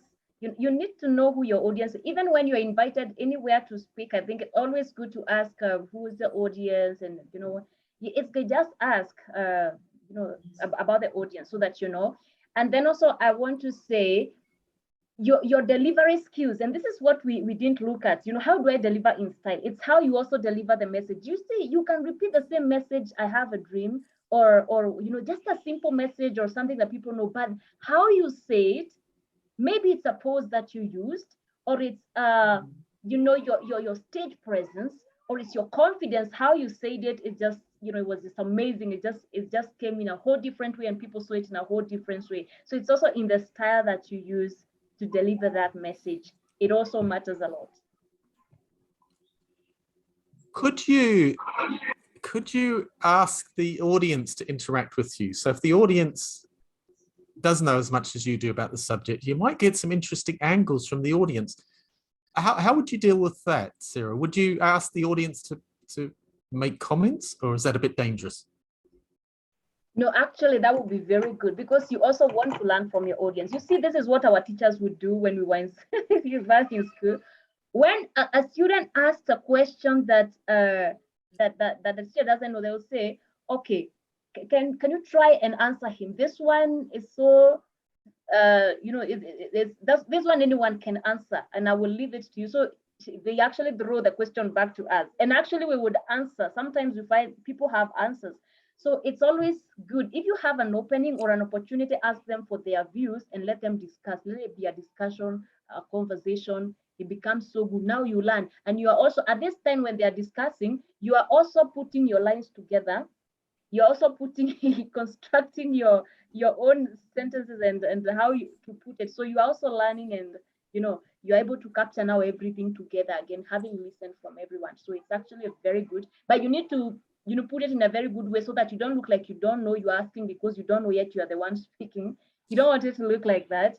You're asking as a view. Each one of us, we learn from each other. Everybody appreciates that. So, and it's good we have a view from here, from there, and interact.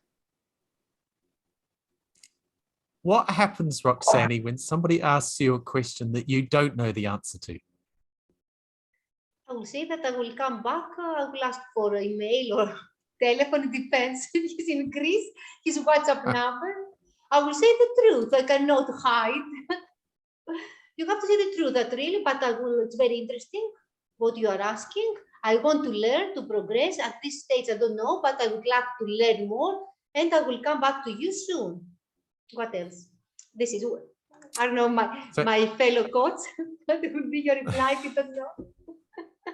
I think it's good to be honest. If you don't know something, you can say, you know, I think we need to research more about that or something like that, or even put it back to the audience. You know, what is, you know, oncology or what? If someone may ask you what, you know, and you can also throw it back to the audience. If you get an answer, fine. If you don't, you can tell them, wow, that's an interesting thought. I think that we need to look at it a bit more. Yeah. I think everybody in the audience is agreeing with you, Sarah. Push it back to the audience. Ask the audience the question. Yeah. Nitin, you had your hand up there. Have you got a question still? No, it was not a question. I was suddenly I recall one very uncomfortable position, as you said, that suppose if the speaker, if you're talking on certain topic where the audience are knowing more than you. I had a different kind of feelings, you know. I had my friend who had a cancer last stage, and he got treated in one cancer hospital and he became okay. So we invited the complete doctors and nurse teams, you know, felicited them for doing a great job and saving our friend. And further to that, next week, there was a annual day of that cancer hospital, and they also invited us to the program. And all of a sudden, the HR from the cancer hospital, she said, oh, we have one very prominent person here. I read his post on LinkedIn. He writes a lot of things. I invite him to speak on the leadership. I was totally, you know, set back, and I was sitting in the first row of the thing, and between first row and the dais, only maybe 15 steps, and I don't know what to prepare for walking that 15 steps. And it was an annual day of a cancer hospital, and what do I talk about the leadership there? So sometimes you know, get into some uncomfortable situation. You don't know how to get out of that. So I just recalled that thing. So I wanted to share, but then I raised my hands and then I put it down. Thank you, Nitin. Venkat, you have a question?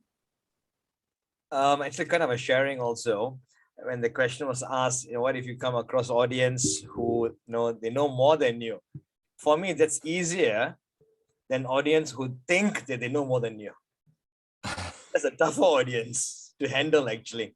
So, and you know, the other point that we always mention, and know your audience, sometimes it's quite tough, because there's one scenario that I was invited to give a talk by Citibank, and all they told me was anyone might just come in, because it's lunch and learn 1 hour session. Anyone just come in from front line to the director. But what I know is they're from the bank. That's it. So it was very difficult to gauge the audience. So what I used to do, or for such events, is I'll tell them, please have a neutral mindset. You might know something more than me, but for this session, let's have a neutral mindset. So that kind of shuts them up a bit during that 1 hour session. So that's setting the frame at the start, isn't it? This is how I'm going to deliver this. I have another question here from Lynette. So for Roxani, I have a question from Lynette here. Certain sections of a presentation require changing different feelings. How much of a presentation is art and how much is science? How much is actual just entertainment? Because if you're changing your feelings, the emotions you're trying to get across, that's sort of art. How do you deal with that change? How much do you think's entertainment? Science and art. Well, before Roxani answer, my point I was making was your energy during your presentation and whatever the point is that you are trying to get across will require different energies. So if you're going to be talking to someone about, really taking care of their mental health, you're not going to be like, yeah, you got to get there and take care of your mental health. You're going to be in a more comfortable space. You're going to be in an empathetic type of voice. So that's what I was meaning, where there might be different parts in your presentation where your voice, your intonation is going to change so that you're connecting or ensuring that the audience is connecting to what you are really trying to get across. So that is what I mean. And that should not be, like theatrics. Some people may call it theatrics, but it's really knowing your audience and knowing how to be able to connect with them. And again, based on your presentation and what you're trying to connect with them on, it might require different intonations. Thank you, Lynette. Thank you so much for this. And because it depends on the angle that what we have to arise. For my personal now, for this session, I wanted to arise the expressiveness because I have seen and the need of people to the words that they are saying, the words to be a connection between expressiveness, between tonality, and between the meaning of the word. So I have to be a little bit personally, a little bit on purpose, more exaggerating, in order for the audience to understand, to feel free, and to express the emotions and the tonality. Of course, to make the pause, of course, to separate the message and the meaning, but we need to get free to release ourselves of some informative style of presentation and to start being more, using more human sense and human approach to our message. So of course, the coach has to help the hero, and the hero is you, the audience, and of course, we have to understand the audience and to help. Sometimes we help the audience by doing something a little bit extra in order to, in the beginning, to make them to feel a little bit mild and comfortable. Not so, yes, is it okay, is it not okay? But at the end, what it will start and remain in the brain, it is okay. I can do also, I can try to be more expressive. I can do all this also to be a human and to express my opinion and my point of view in front of the people and to be free. We're all people, it's nothing to afraid. We're a big community. So this is actually, so the difference, it depends on the message and the audience. And yes, even in an informative, even in a teaching class, wherever, in an education and academic, we can use expressiveness during the process to grab, as my friend Sarah Munyi said, to grab the attention. Because yes, with expressiveness, you grab the attention, 100%. Thank you, Lynette. So it's being appropriate expressiveness, isn't it, for the situation?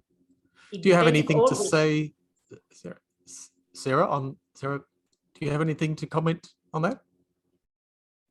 Well, I think art and science, we're calling it the art of public speaking, because the message is science, really. The message you're delivering is a science.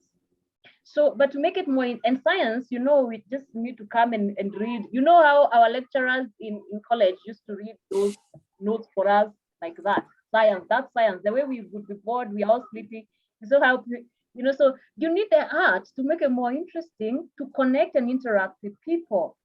So I think it should work. It should work together. The message is it's really the science, but you know, the art is how you deliver and connect with people, and now drive the science home. Actually, the art is how you drive the science home, and make sure that, you know, people get to know the message, or at least get to appreciate the science that you're speaking about.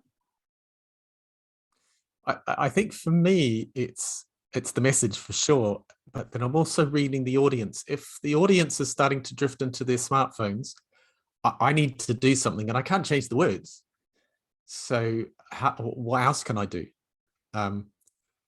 There's different techniques that I might bring in, but there's also bringing the art and changing the tone of your voice, changing the way that you're moving. That's something to try and re-engage the audience. You can't change the message. The message is the message. All right, is there any more questions? I've run out of all the ones I saved there off the chat. Does anyone want to come on off mute, unmute, and have a quick chat?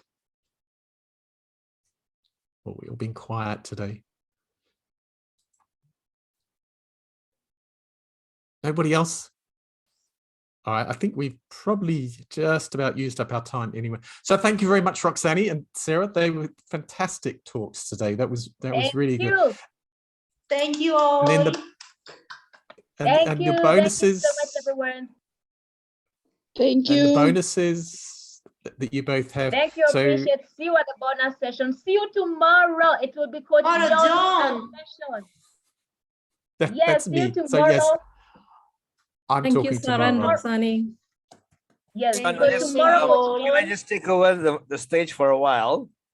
Just for one more minute. 20 years ago, a girl was born, and today it's her birthday. So I would like to celebrate and sing another birthday song. Dr. Raman, are you here? Oh my goodness. Oh. Happy birthday. And we have Alex's birthday Happy too. birthday. We have Alex's birthday too. Alex. And Alex, yeah. Yes, And Alex. Raman and Alex. Thank you so much, friends and family. Thank you. Happy birthday, Raman. Happy birthday, Alex. Alex. Happy birthday, Alex. Alex, happy birthday as well. Both. Thank you. Alex is here. Happy birthday, Alex. Yes, Alex as well. All right. Okay. So thank you very much. And